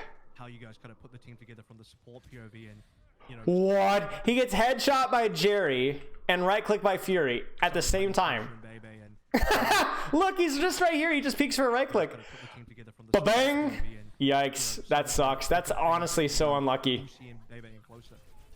Yeah, absolutely. So I think we're really. And this is really bad too. Because the thing is you saw what Justice did so well on second was that they stopped the snowball. There was no snowball. They got the advantage, they got the position, they held high ground for felt like forever, and they only lost it because they threw. This is just nuts. This is the most important fight for Justice to win, outside of obviously, you know, capping first point. This is right here, because from here on out, in other words, this is the most important hard fight for Justice to win, because from here on out, everything is going to get easier. Because now you were on attack. They had all the good positions, high ground stuff. Now they're on attack, even though they're on defense. Do you see what I'm saying? Now they have to walk through the chokes and do, you know, Jerry, and as they walk through the chokes, you guys hard dive them and all that stuff. So that's rough, man. And that's such a cheap fight win too. Like, you're gonna primal this? Questionable. Something that, you know, from the fan Yeah, Mag. I don't know what Mag is doing. Mag is getting a little greedy. Whatever. Mag primals. Who cares? Mag primals, but the key thing is that you use basically one ultimate, and you're gonna have Nano, and you're gonna have Pulse, and you're gonna have Bob, and there's no way that they should have won that fight. There's just no way. There's just no way. They had Rally and the better positions, and they only had like primal. And now, I mean, look at this. Look at these positions that they can hold here. You know what I'm saying? They're all on high ground. This is brutal. And look at the card. more player, and we went for the DPS rotation, right? Because we feel that Closer and Bebe have this really kind of bend. So we're looking for a hard dive here with Nano Monkey. They have great coverage of all of the support hero pools, and that's something that I've talked about a lot. Is that, you know, fans when they see. By the way, chat, one thing that, okay, so here's a little micro detail that I picked up. I'm gonna see if you guys notice this as well. I have noticed that Ashes with good positioning are more likely to nade or dynamite enemy backline to follow up off of like a dive or just like to get hard pressure. But if you're like if you're on the attack and you don't have like a good sightline, they're very willing to dynamite enemy tracers. Am I the only one who noticed that? And it makes sense because you're not going to be able to dynamite Briggs in, like, or on a Brig across the map. There's no way. You're walking out of a choke. And if you dynamite tracer, force recall, you make her leave, which allows you to get the sightline. I think that's something, a little micro detail. That's interesting. Because if he hits this dynamite here, Decay is going to recall, likely, and then Decay can't play as aggressive, and that lets Fitz get space, right? But if Fitz already has space, Fitz already is on high ground, he's not going to dynamite your peasant little tracer. You know, he's gonna dynamite your backline. He doesn't need dynamite to keep you out of the way. There's the nano.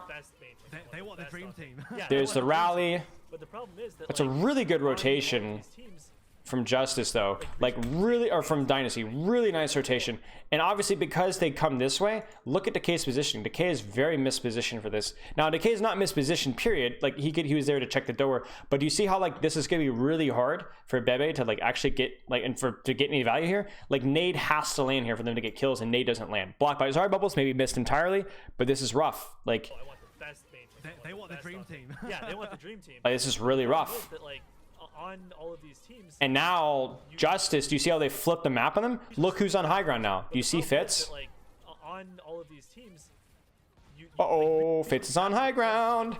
Uh-oh. Every team is sitting there saying, like, you know, I want.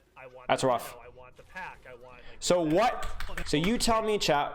Probably what I think should have happened here, considering you're playing the Ana faster variant, is I would have hid Bebe up here with Zarya, and I would have looked to just legit int with Nano, like legit just all in, like go in there ham. And it's scary, but I think that's the only way you win, knowing that they have rally and knowing that they're close to a couple of their ultimates as well. There's just no way. You can't let the Zen get out and establish a sightline. Like, I think you just got to go. I think you just got to go with your Ana. Because, like, Justice here, like, okay, we're going to go for a Nano. They rally it. Unfortunately, didn't get value. But now they've got all the sightlines. They've got all the sightlines. It's not an equal trade. It's one ultimate for one ultimate plus space. That's like saying, I'll give you $1 if you give me $1. But then you trade dollars, but then the kid gets to punch you in the face, too. That's not fair. Like, look at these guys. They were stuck in a choke. And now they're not. Now they're on the high ground. That's not an equal trade. And the reason why the trade went that way is because it was really felt like a 1v6. Like, what is Fury doing right now? What is Closer doing right now? What is Decay doing right now? What is Jerry doing right now? Where's Bebe's nade? None of these people are really contributing. It really just feels like Nano Monkey going in 1v6. And that's because I think Justice needs to be positioned more aggressively to get value here. They want the dream team. Yeah, they want the dream team. But the problem is that, like, This is just like look how worthless these guys are. You see how they're like rotating away? It's no good. Well played by Dynasty though. The great players on our team, like the A tier players, look S tier, because they can just they can be that kind of strong as supports. I mean, that's the thing, right? Because you have support players that are there to support, and that's what they're there to do. You know, would it be good? Would every single GM and coach would love to have a Violet Moth on their team? Absolutely, but I think the reality of the situation. What is this? They're trying to get the rotate, but they get stopped in the rotate. This seems really messy from Justice. I don't think they know what they're doing. Are they like have the best slot in every single position? I think having a sort of I love Gesture? Please stop with the overextension. This guy goes in. These engages from Gesture are always really goofy. Like right now, he's like, oh, I'm really low. I should not slam, but he does slam. Hey, Jungle Jazz. I think having a sort of wait. Not Australian Jungle Jazz, right? Love what you said about Ben don't break, because I think that's going to be quite important. You can have supports playing the actual support role. Yes? Hey! No, well, no. Okay, well. Supporting the Wishes team to make everyone else like, you know, New Zealand. Okay, okay. My bad. Hey, mate. Long time no chat. Not having bad marks. Phone is ringing. Sorry, chat. Good to see you, brother. Your Lucy was disgusting back in the day, man. Are you still playing? The others look extremely good. I haven't checked the Australian contenders rosters announcements yet. Playing the actual support role, doing their job, supporting the Wishes team to make everyone else like. So gesture feeds. Closer dies, but this rotation, as we talked about, to under is brutal for squishies, like absolutely brutal. So this is it's more expected for this kind of a rotation to be difficult here. I'm like, at this point in time, I feel like Justice really needs to stabilize and try again if they can. But they're doing a good job with Sabioli, like keeping pressure on Fitz or on Mag. Any potential, like that Ashe and high ground is just terrifying. any potential Rotate, rotate, rotate, rotate, rotate, rotate, rotate, rotate, rotate. They're not doing anything wrong. As long as they're doing what they need to be doing. Okay, again, chaos, but chaos allows you to rotate. Chaos allows you to rotate. In terms of, how you're building a And this is what you want. So it literally took Grav, Nano, and like Pulse for them to rotate from point X to point Y, right? And it's totally worth it. All right, good to hear you, man. Good luck with it. All right. Where the resources are going. You were a phenomenal main support player last I remembered, and I'm sure that's still the Maybe if case. you had a team that's kind of best to slot in all positions. Okay. That was really important in terms of how you're building a roster, where the resources are going. And they just go in and grab. And who knows, They rally maybe and then they have a just team grab. That's kind of best to slot in. And this works. Now, we talked several times about how this composition wants to play shorter sightlines, this wants to play longer sightlines, but because this composition doesn't have a support ult to survive grab, this comp that normally wants to play a nice long spam doesn't give a rip about spam if they have a grab and this team doesn't have an answer for it, which we've already seen Bubbles used, so they don't have an answer for it. They just go in. Positions. I mean, we've seen dream teams and other esports kind of crack when they have 5 best slot players across, or 6 best slot Holy players cow. across every single position. Maybe something else doesn't work. Maybe egos come in. Maybe something Oh, else that's a big kill. This is still winnable. fail, actually, so sometimes Uh-oh, maybe not. Yeah. Can he get out? Can he get out? Can he get out? Get out, get out, get out. Oh! I saw Mag. I don't know if this is winnable, chat. No, Dynasty wins it. Yeah, so I think here we're seeing, like, here's what we've seen this map is, but without drawing too many conclusions too hasty, we've seen 2 heroes look poor. In the same, really 3 heroes look poor on the same point.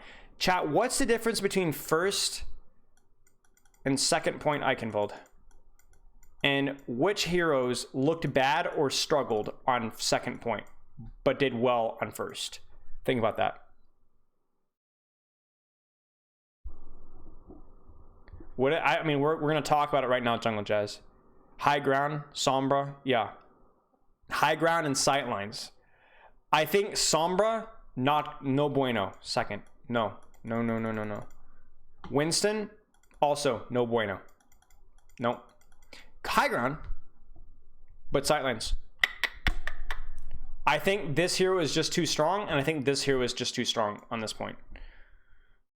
I don't think the Winston and Ana are as good here. I don't think, like, honestly, like, what has Bebe done on Ana here? Where are the nades? Where are the sleeps? Like, I don't, like, the Zarya is just kind of a pick of the composition. The Zarya is fine. Zarya is fine. Like, you don't have a lot of other options. But I think the Winston and Ana looked a lot worse on second, and the Sombra as well. And it makes sense, right? The high ground, the long sightlines, you're playing on the, like, the Ana has to essentially be on high ground to start with to look for nades. I don't think it's as good.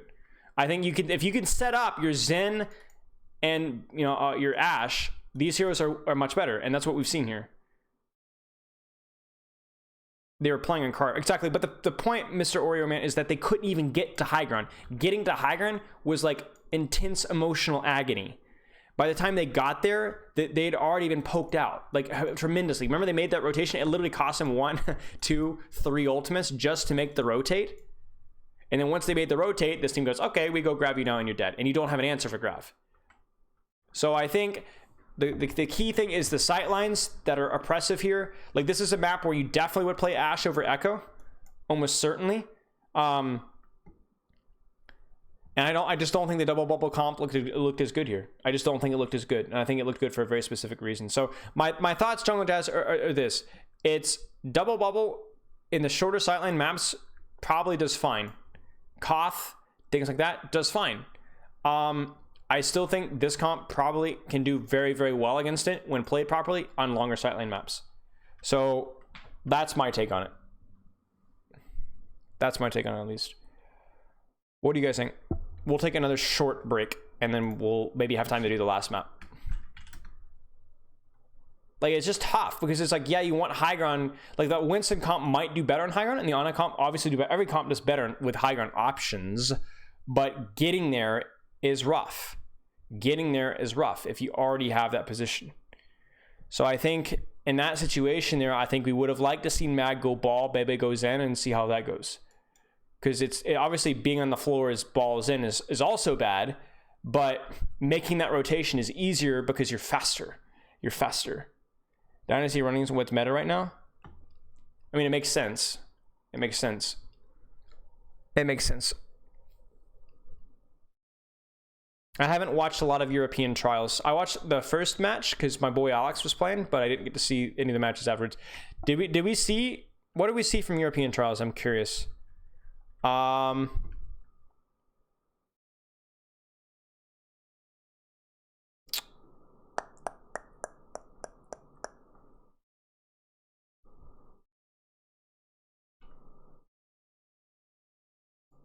Is it still live?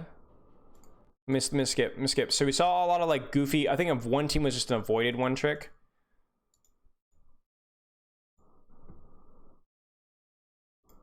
Monkey bubble reflash.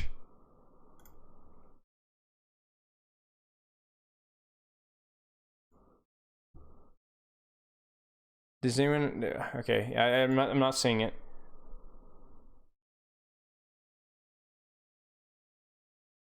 I think Jungle Jazz, the APAC comp, is slightly better.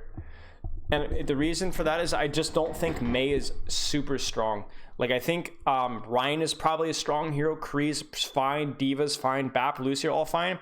I think when you're playing the APAC comp, you're playing a composition with a higher skill ceiling where, like, Tracer's a good hero, Ball's a good hero, Zarya's a fine hero, Brig's a good hero, Zen's a good hero. Like, I think you can always break down a composition based off of how strong the individual heroes are and how strong they synergize.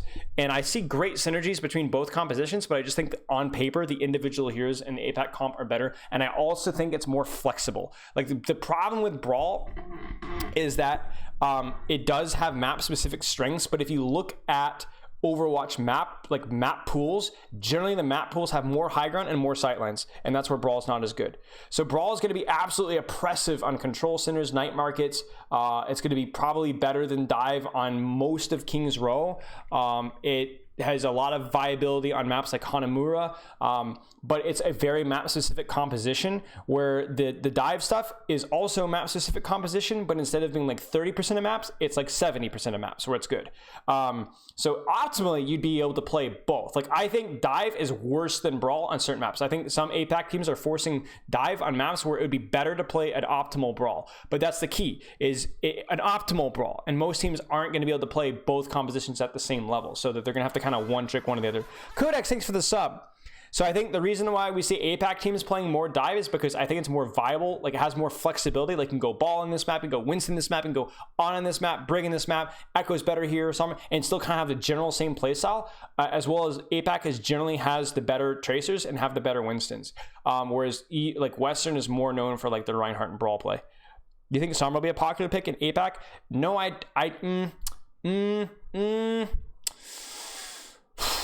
It depends on the type of Brawl being played. If we start seeing Brig, yes. If we see Brig, no. Remember we talked about if Sombra pops out and gets like Brig destroys Sombra. Destroys Sombra. Sombra cannot peek without getting discorded instantaneously. And that is a bad news for Sombra's, like, for lack of a better term, APM. Because she's constantly being removed from the fight. Do you think we could see both comps or mixed rosters? Yeah, I mean, we're gonna see both comps, I think, regardless of what we think. Like, there's gonna be some maps that are so bad for Brawl, you're probably gonna have to play some goofed variation of Dive. And everybody's playing Sim Junkrat, you know, like on the maps. But it'll just be interesting to see.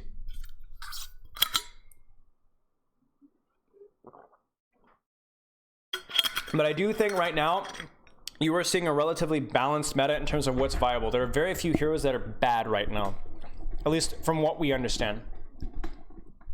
I am too, Buttface, honestly. Please, your name, you're killing me. Okay. Last map. Wait, is this map really short? Honestly, a short map would be kind of nice. You've had a lot of long maps here.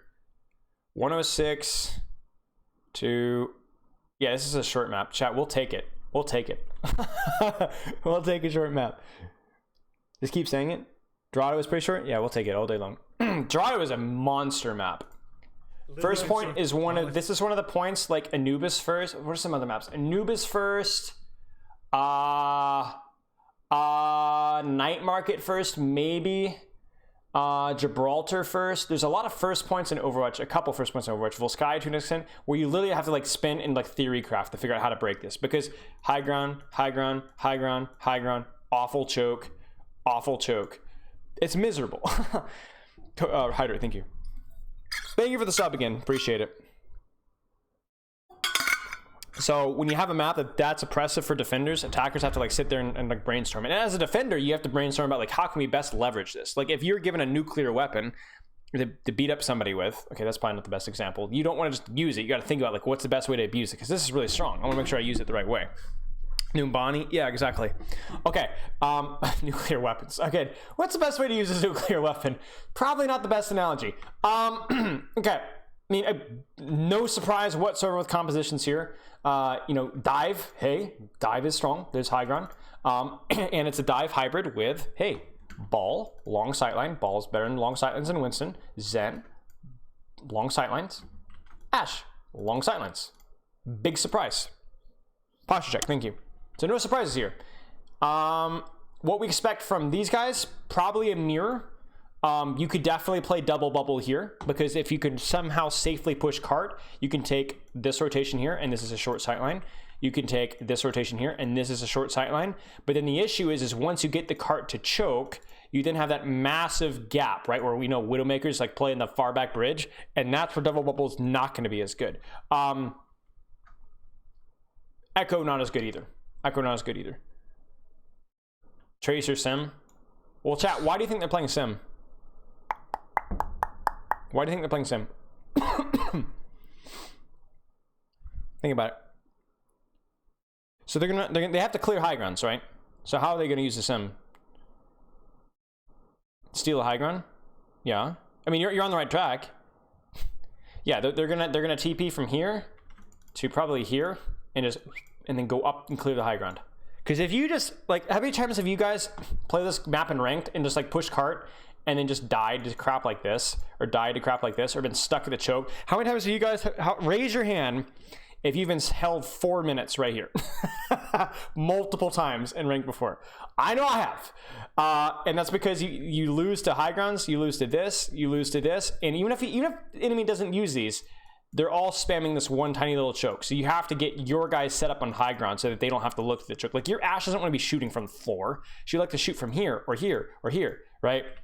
So that's why you TP. You TP, you clear out these high grounds here, you make these guys rotate back, and then you can try and break the choke. Let's see 2021 Justice. You guys didn't have to actually raise your hand. It was more of just like making a point. In terms of being on the same page, I mean, that'll only improve as the season goes on. Okay, nice. Some Symmetra cool players coming through, here, which is, yeah. by the way, what we saw yesterday, that I posted up that screenshot of Lee Jung Tao with both teams teleported into each Oh, other, that was ugly. That was Pico. Do you notice who's pushing cart? It's Zarya and Tracer, two heroes that are very hard to push by themselves. Like in other words, Ball Tracer can't just go kill a Zarya Tracer. If it was Zen pushing cart or Brig pushing cart, right? But we got Briggs out on high ground where they're a lot safer. That was hilarious. I was like, huh? What is going on here? Is this cart meta? So, yeah, a little bit of Symmetra play to get Sol at least onto the So they're going to try and bully cart, but it's just not going to work. To at least challenge the Logan, which is going to go to Cave. Not very well anyway. Because now do you see how like these guys have high ground here? So they're going to start pumping damage on Maga. If he starts setting on a cart, Maga's like, ah! Yeah, and in I like terms how of the we're strategy handling between this. countering and Sol, that's pretty cool. Yeah, and I think it's, and I've not seen that Sim port before, and I believe we full held Sol on first the last time we played them, so I'm worrying this is a little adjustment from them, a little, you know, like that's. I'm gonna cash in that scrim bucks right there. I'm taking that one. To This is a good map for us. I think we get some great play. Actually, I think we should get a little bit of view here from our supports. I think. Do you notice how like this is actually like a really interesting little thing here? Some great play actually. Do you notice how Bebe, just this is a very small thing, but this kind of tells you like the mindset of these pro players, right? When you talk about me with like angles and map control and stuff like this, Look at Bebe. He's not even shooting the people on cart. He knows that eventually he'll get a chance to shoot the people on cart, but he knows that we're not going to lose because of this. You lose because of this. Right? You lose because of this. You lose if Seoul Dynasty is able to take high ground here, then you're in trouble. Right? You're in trouble. Scrimbucks. Scrimbucks is basically where people say, "Oh, we beat this team in scrim. Oh, we beat this team. We're the best team. We really did really good in scrims," because people would say, "Oh, you cash in your Scrimbucks because you're so good in scrims." But then it's like people used to brag. It's like currency. It's like a pretend currency. Like, yeah, we're the best team in scrims. Yeah, we got a lot of Scrimbucks. You know what I'm saying? It's a joke. It's a kind of a tired, old, feeble joke that's not funny anymore. I've already been playing the comp just because she doesn't bleed ult charge, because you want to play Brig Zen to help your DPS and ball, right? But if you play D.Va, she needs a lot of healing, and Brig Zen don't want to heal D.Va. And if you play Sigma, he's going to get dove and dies faster than Zarya does. If you play Hog, he's not going to do squat. So it's not a real thing. No. A little bit of view here from our supports. No, it's just a joke. Closer and Bebe do a really, really nice job here. You know, it's so important on this with this. But yeah, do you see how like heavily contesting this high ground there? That we really just can't lose anybody. You know, I'm trying not to. But eventually Seoul is able to leverage pressure and high ground, and they eventually clear high ground. And it's mostly because it's really hard for them to get a good sight line onto here. It's really, really hard, right? So eventually they do leverage them back. So big stuff for Seoul. Nice job. Step 1 accomplished. The problem with Dorado is like a lot of these really awful points to capture is it's a multi-step process. It's not simply, oh, you clear high ground and you win. You clear high ground and you still got to break a choke. There's no good angles here basically at all. There's this, and this, and all of these are small areas, and they're like basically directly in front of the enemies. Chat, if you ever want to understand the power of map control, the reason that this map is so hard to so easy to full hold is because all of the angles are directly in front of you. There's nothing off to the side here. The only thing is the hard flank behind. That's the only thing. I'm hoping that our supporters here can do a good job of keeping us in the fight for this first point. You guys have lost high ground, at least for now. So you fall back towards the fountain, just kind of doing some whip shot that. So just going to be setting up for a bit of a flank here. I don't know if he's going to get. So I want to take this a little slower because I need to find out where everybody's positioned here. So it looks like Mag is trying to mark Gesture, in other words, prevent Gesture from staging the dive. Gesture's going to be setting up for a bit so Gesture gets out. I don't know where Jerry is. Is Jerry up behind me? By Mag or something like that. Oh, look, and there's Jerry right here. Mag's gonna go I ate lunch with Jerry. So this is where I think we had lunch together. We're best friends. Gonna have. I'm Taehi, but I know his name. It's okay though. We're just tight like that. It looks like Jerry is playing up close here. Yeah, Jerry's playing up close. So they're like setting up angles around this way. You see, like there's like this, there's like this, there's like this. It's like all misery.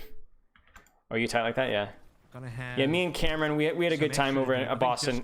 Cameron's Fusions, and Kelsey and I Color Hex and I, we were jiving, A factor in this kind of compositional matchup, especially in the mirror here as well. Jerry is currently doing quite well. Kind of some extra to do. I think Discord is obviously a huge a factor in this kind of compositional. So the Soul's trying to do funny little flanks here, but unfortunate. Especially in the mirror here as well. Jerry is currently doing quite well, so you guys have won this fight.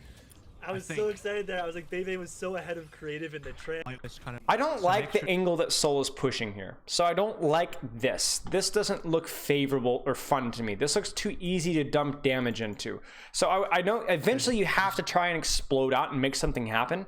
But I would like it to be done more on this sight line here towards this, where there's a little bit more open space and there's a little bit like the cover here is like more flexible. I'm not sure if that makes sense. Basically, I don't like them walking down main this way. I'd like them to try this way and certainly try and do it split. So I don't know where Fitz is, but I'd love to see like Fitz and like, I don't know. This is really rough to break. I don't like going in here. They're probably trying different stuff because if what he said was correct, then they got full held here.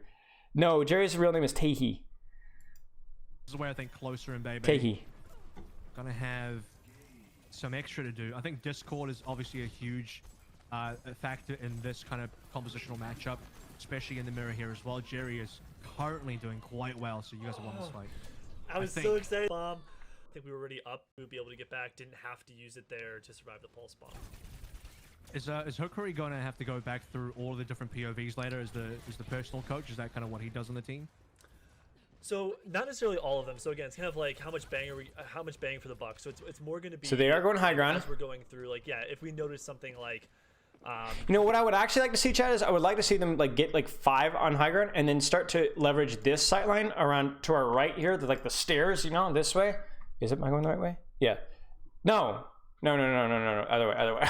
Other way. I forget the camera. So this way, and then have people peeking out, like Zen peeking out here, right? Because not main. So like 1, 2 sight lines like this. I think that's what I want, especially considering card is pushed up. So not necessarily all of them. So again, it's kind of like how much bang for the buck. So it's more going to be like as we're going through, like if we notice something like Bebe really struggling to get trans in time, you know, Mag dying first a lot, Jerry losing a lot. Yeah, that's the danger of being split. It's more his job and really too far as Fitz. So Fitz really should not be here. Fitz should have gone up with his team and split later. He's splitting already here, and they scout him, and he's dead. He should have gone here, split here or here after he'd gone with his team. Because they're not going to take a fight in here. You don't need to be set up angles in your own spawn, right? The fight's not happening there. Coaches for them to kind of agree on. And that's really unfortunate. That's such a cheap fight loss. That we want to work if on. Nothing else, it's a lot of time wasted. Go do the 1v1 coaching. If we feel like we're losing things in the macro sense, if like our team's strategy, the way that we're playing chokes, the way that we're playing the meta doesn't feel right, Chihuahua is going to do a lot of research there. Okay, there's a brig peak. I mean, you know, if I'm the general manager, where's my Ash though? He can dabble a bit in everything. He'll do the 1v1 coaching if he has to. He has there's the Bob. On meta as well. So yeah, he'll be kind of where he's needed most. He's gonna do a lot of research. Coach. So this is the big thing. They use mines, trance, all this kind of stuff. The reason this grav is really important is because it prevents them from actually moving anywhere. He doesn't move anywhere. So they've used only 1 ult, or 2 ults, but they're still stuck in the choke. Like, this choke is so stinking oppressive that you're willing to commit a grav just to keep them there. They got a trance, they mines, nothing, and they're still stuck in the choke. 1v1 coaching. They bob. Are they going to be able to get out of the choke? So yeah, he'll be kind of where he's needed most. They rally. You guys have a stack of ults, by the way. I did notice you had 6 ults at the start of this one, so you had the full stack coming into this one in about 40 seconds. You're definitely spending a decent amount. Gesture. The full stack coming into this one. Gesture, please stop rolling down main. For goodness gracious sake. Like, if you're going to set up map control, go this way, or more importantly, go this way, and then go for the same pressure, or just spam from high ground and slam this way. My boy just loves running it down right down main. This one in about 40 seconds. Like, you just cannot do that. You just cannot do that. And so now we've seen really Soul has a decent strategy of breaking this choke. It's not great, but it's like, it's a hard choke to break. It's respectable. And now twice in a row, Fitz and then Gesture have single-handedly thrown fights with really stupid errors. A lot of ults into the bank. But Gesture, please. I'm begging you. So I think Gesture has been feeding a lot. That might happen if, Mag dies, body blocking, sorry, but it doesn't matter. Manager curse on Twitter, then the general manager curse does. I think it might relate to me, it's saying which is why I've been so careful. I've been so careful to say. Whatever for a big match. This is rough. You're gonna have to walk down main to touch. Yeah, Save really does touches too early. Okay, so unfortunately, I don't want to dive too deeply into ult eco there, but like the big breakdown for me is that Soul on their first attempt tries to tunnel it down main. Not so good. Not so good. I don't think that's as good of a sound strategical approach. Then when they start to split, Fitz gets split to early, feeds, dies. And then Gesture just rolls it down main instead of actually wrapping around and setting up an angle from behind where it's safer. Not to mention less obvious of exactly what he's doing. Sure, if we're in the game mode. So let's see what happens here. POV probably. Again, just see, like, you'll see that little, we'll see it here in Decay's POV probably. Again, if we're, I'm not seeing the stats, so I'm not sure if we're in the game mode, kind of our normal scrim game mode. I don't. Decay gets through. That's big. Not be able to show that off to the fans. Fitz on the Widow. That's pretty cool. I think Widow is fine here. How far the first team got. Again, you just kind of sit AFK in the long sideline. swapped sides, and now I'm all lost in my buttons. I wanted to see that little 1v1, but you know the Sabio B2K poke. Oof. I wanted to see that little. Fury that goes little too 1v1, aggressive but, too you know, the soon. He Sabio should be going B2K aggressive now because ball is slamming, but he's already peaked too late or poke too early. Quickly. Oh, we're seeing some Widow here. Oh, but Jerry. Oh, as I say it, Jerry has my back. Knows that, you know. Mag staging here. I actually think against the Widow, what I think would be really interesting, Chad, is you remember we talked about the far coast sideline rotation. Do you see this right here? This little bit here. This is one where we.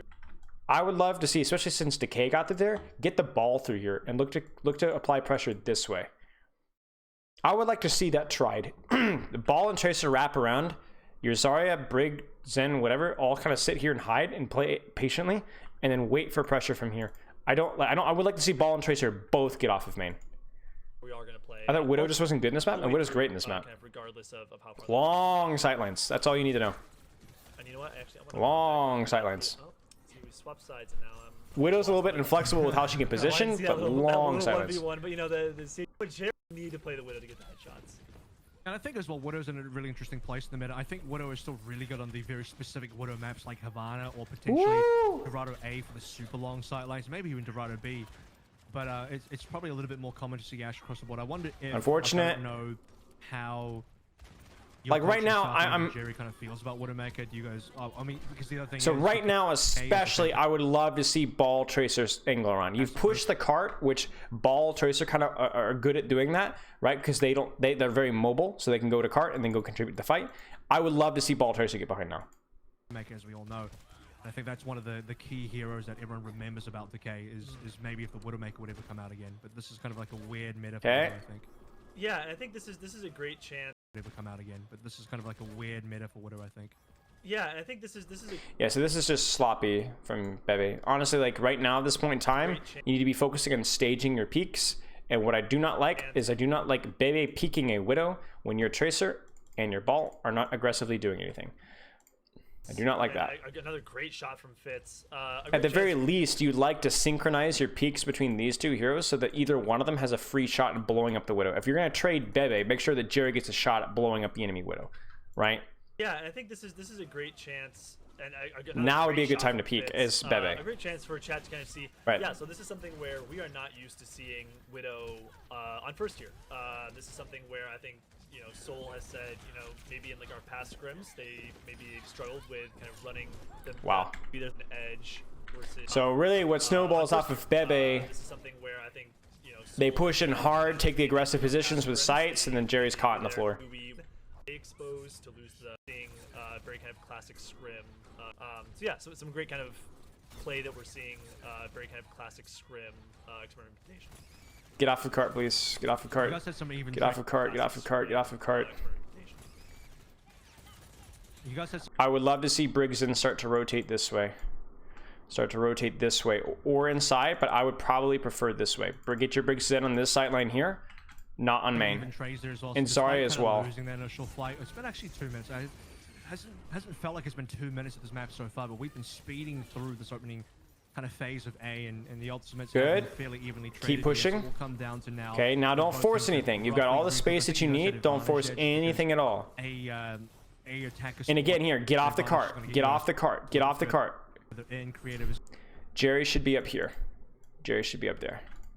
kind of struggling to get back on point. It does look like you guys will be up the cap. Now, as far as playing this to competitive rules, you guys have already won, but for the rest of the scrim, so we can, you know, Okay, they we can be cap. happy about that. But the rest of the scrim now, How much longer we'll we see how got? the snowball goes, because you guys have a decent amount of ults coming. Okay, we through, get held. As Sol did end up trying to spend a few to hold on. How would you coordinate peaks like that without cluttering comms?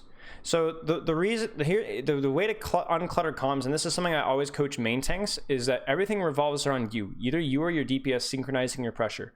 So what you do is you'd say, all right, I'm, like main tank says, I'm pressuring, I'm going in, or I'm rolling through, or I'm slamming backline, or I'm shooting Zard, like just whatever your main tank, with Winston, Monkey, Ball, Ryan, whatever, is doing something, not necessarily diving, but just taking space. That's your opportunity to peak. And you could look at the replay or the video, and Ball was not really peeking. Ball wasn't actually taking space or doing anything. So then you really don't want your Tracer and Ashe peeking Widow then. They play very conservatively. So the way to synchronize your peaks is to have both your Zen and your Ashe listening for the same audio cue, which is your main tank calling when we're going. Psycho Orisa says shielding. There's your Q to peek, because there's now pressure from your main tank / a distraction for the enemy team. Okay, but we will be able to see B and C now, hopefully. Yeah, and that was great. I think that one of the Pretty crazy that Jerry's going to stay Ashe here. I would be terrified to play Ashe into this. Leg up in the 1v1 with Ashe, but I think it was very, very difficult there. He is playing a shorter sight lane though. That's good. They're going to control high ground. That's also good. There, and I mean the orb and the But they're going to map, try and all especially in if Mag, keep an eye on who him. backs out. He's there. And so this is the crazy part about this sight line. You need to pressure the high ground and pressure point. If the enemy team all-ins your point, then you guys back off and start shooting point, because you notice how bad the enemy team's sight lines are onto this? They can't shoot Mag. So you double back, you shoot Jester, Jester leaves, and then you go leverage high ground afterwards. That was a really nice little rotation for Justice there. Now they can push cart for free. So we'll see. They're sticking with the Widow for now. Absolutely free. We'll see. Jerry needs to go back. If that continues to kind of work. Jerry needs to go back. I mean, He needs to go back. You can actually, He needs to go back. If you really wanted to buy in. He needs to go back. He needs to go back. He needs to go back. I don't know what he's waiting for. Wouldn't be a 1v1 anymore, but some teams do like to. He's pocket hunting Ashe for with Sabiolbe, the but he Mercy. I needs to don't go know if you have back. any opinions on that kind of play? Because when I was watching across the sort of meta, especially There's the across graph. attack, there are some Creative teams just that gets blown up. would, if they primarily play their sort of carry role through the hit scan, whether that's Widowmaker or Ashe, they like to really put the Mercy on there. Uh-oh. Whereas like the style of your team, maybe this is more of a Supreme question, but maybe the style of your team is more towards the, I guess, kind of typical Brigitte gameplay rather than moving. What? Mercy as, say, That's an error. kind of typical Brigitte.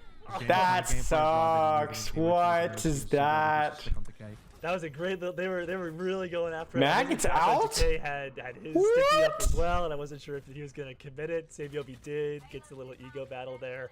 I haven't seen quite as much Mercy. Yeah, I think that the Maybe Ashe teams have moved pocket on. And again, the chaos. You see the trades back and forth, but you take the trades if you're Justice because you're sitting on the floor. So if they trade, your spawn is a tiny bit closer, but more importantly, you guys are going to be able to actually like push cart. Like because once again, you're put on the attack there. They had the high ground on you, so you had to like fight for the high ground all over again. But because it went like 3 for 3 or 4 for 4 or whatever, well, now you can start to actually leverage positioning here. Yeah, I think that especially because that nerf went through right where the amped. Ooh, I don't know about that. Shots 200 HP characters. I think there's one. Yeah, Mag has to keep that's running. right. That's a big and one. that really, we saw a lot less of the Mercy pocket there, and especially Gesture when, dies. I'm not sure what happens there. We saw a lot less of the Mercy pocket there, and especially when you're running a little bit more of like the Apex. He started to do the jump, chat. He started to do the jump.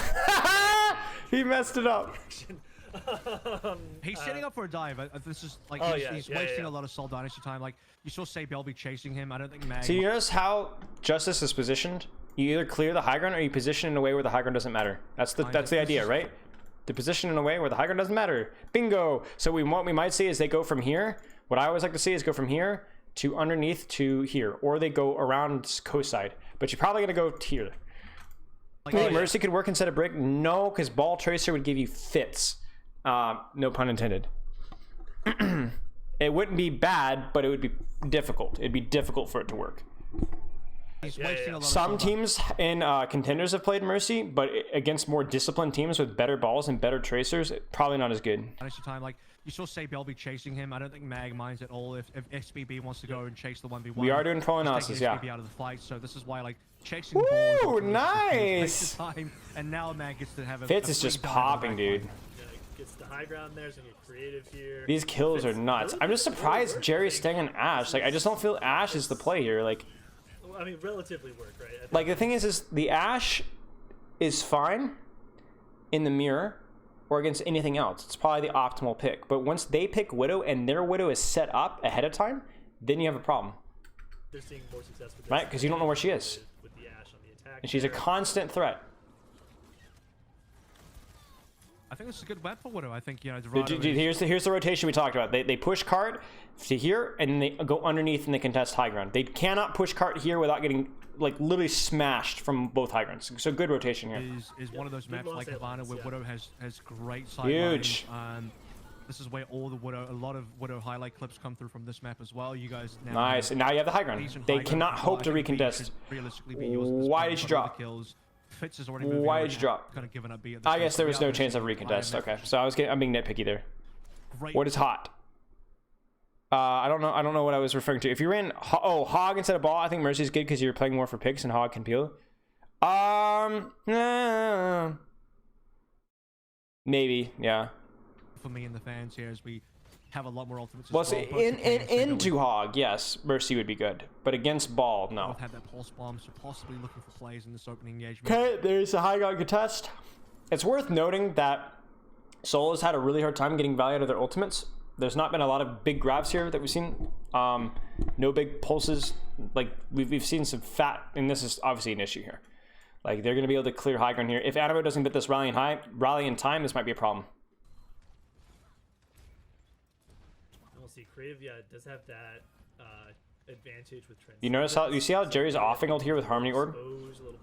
Just like we talked about in Nepal. Split Jerry off a little bit, support him. Closer can really kind of have babies back there and keep Tracer out of the back line. I think it's also about trying to keep up with the other Zarya. So you notice that Fury and Creative are kind of in sync. They push cart to here. You were kind of in sync with Bebe's actually. Again, do you see how they're not contesting high ground? They're instead going underneath where high ground doesn't matter. This is really heads up. Just pocket decay and cart. Keep pocketing decay and cart. Cart is still pushing. They're on high ground, but the high ground isn't getting anything done because they can't see anybody. They can't even kill. Like really, Seoul needed to desperately shoot. So they can't shoot who's under here. They really, really needed to kill, especially right now. They need to kill Decay. They need to get rid of Decay. Like Sabielby needs to be on Decay. Like Decay cannot be pushing cart like this. Same thing with Mag. Like Mag can't be pushing cart like this. They need to be discorded and smashed out. Like this is crazy card push. And no fight has happened yet. In my opinion, the Zens are keeping parity with the main ult you're trying to counter, whether that's EMP or grab or whatever else on the other side. That's kind of Fury gets out. Oh wow, big bubble. Fits as the Ashe kind of dying to Fury is kind of. And now you just WK. Sabielby's pulse got eaten up as well. I think what happened there. I think I got bubbled. Wait, did they not trans? From Furious EMP or grab or whatever else on the other side. I think he just solo grabbed the Ashe and it was like, hey, there's no way I'm transing the Ashe if it's just solo grabbed. The pulse bomb came out. Okay. Honestly, Washington looked like a lot more prepared with their rotations and such.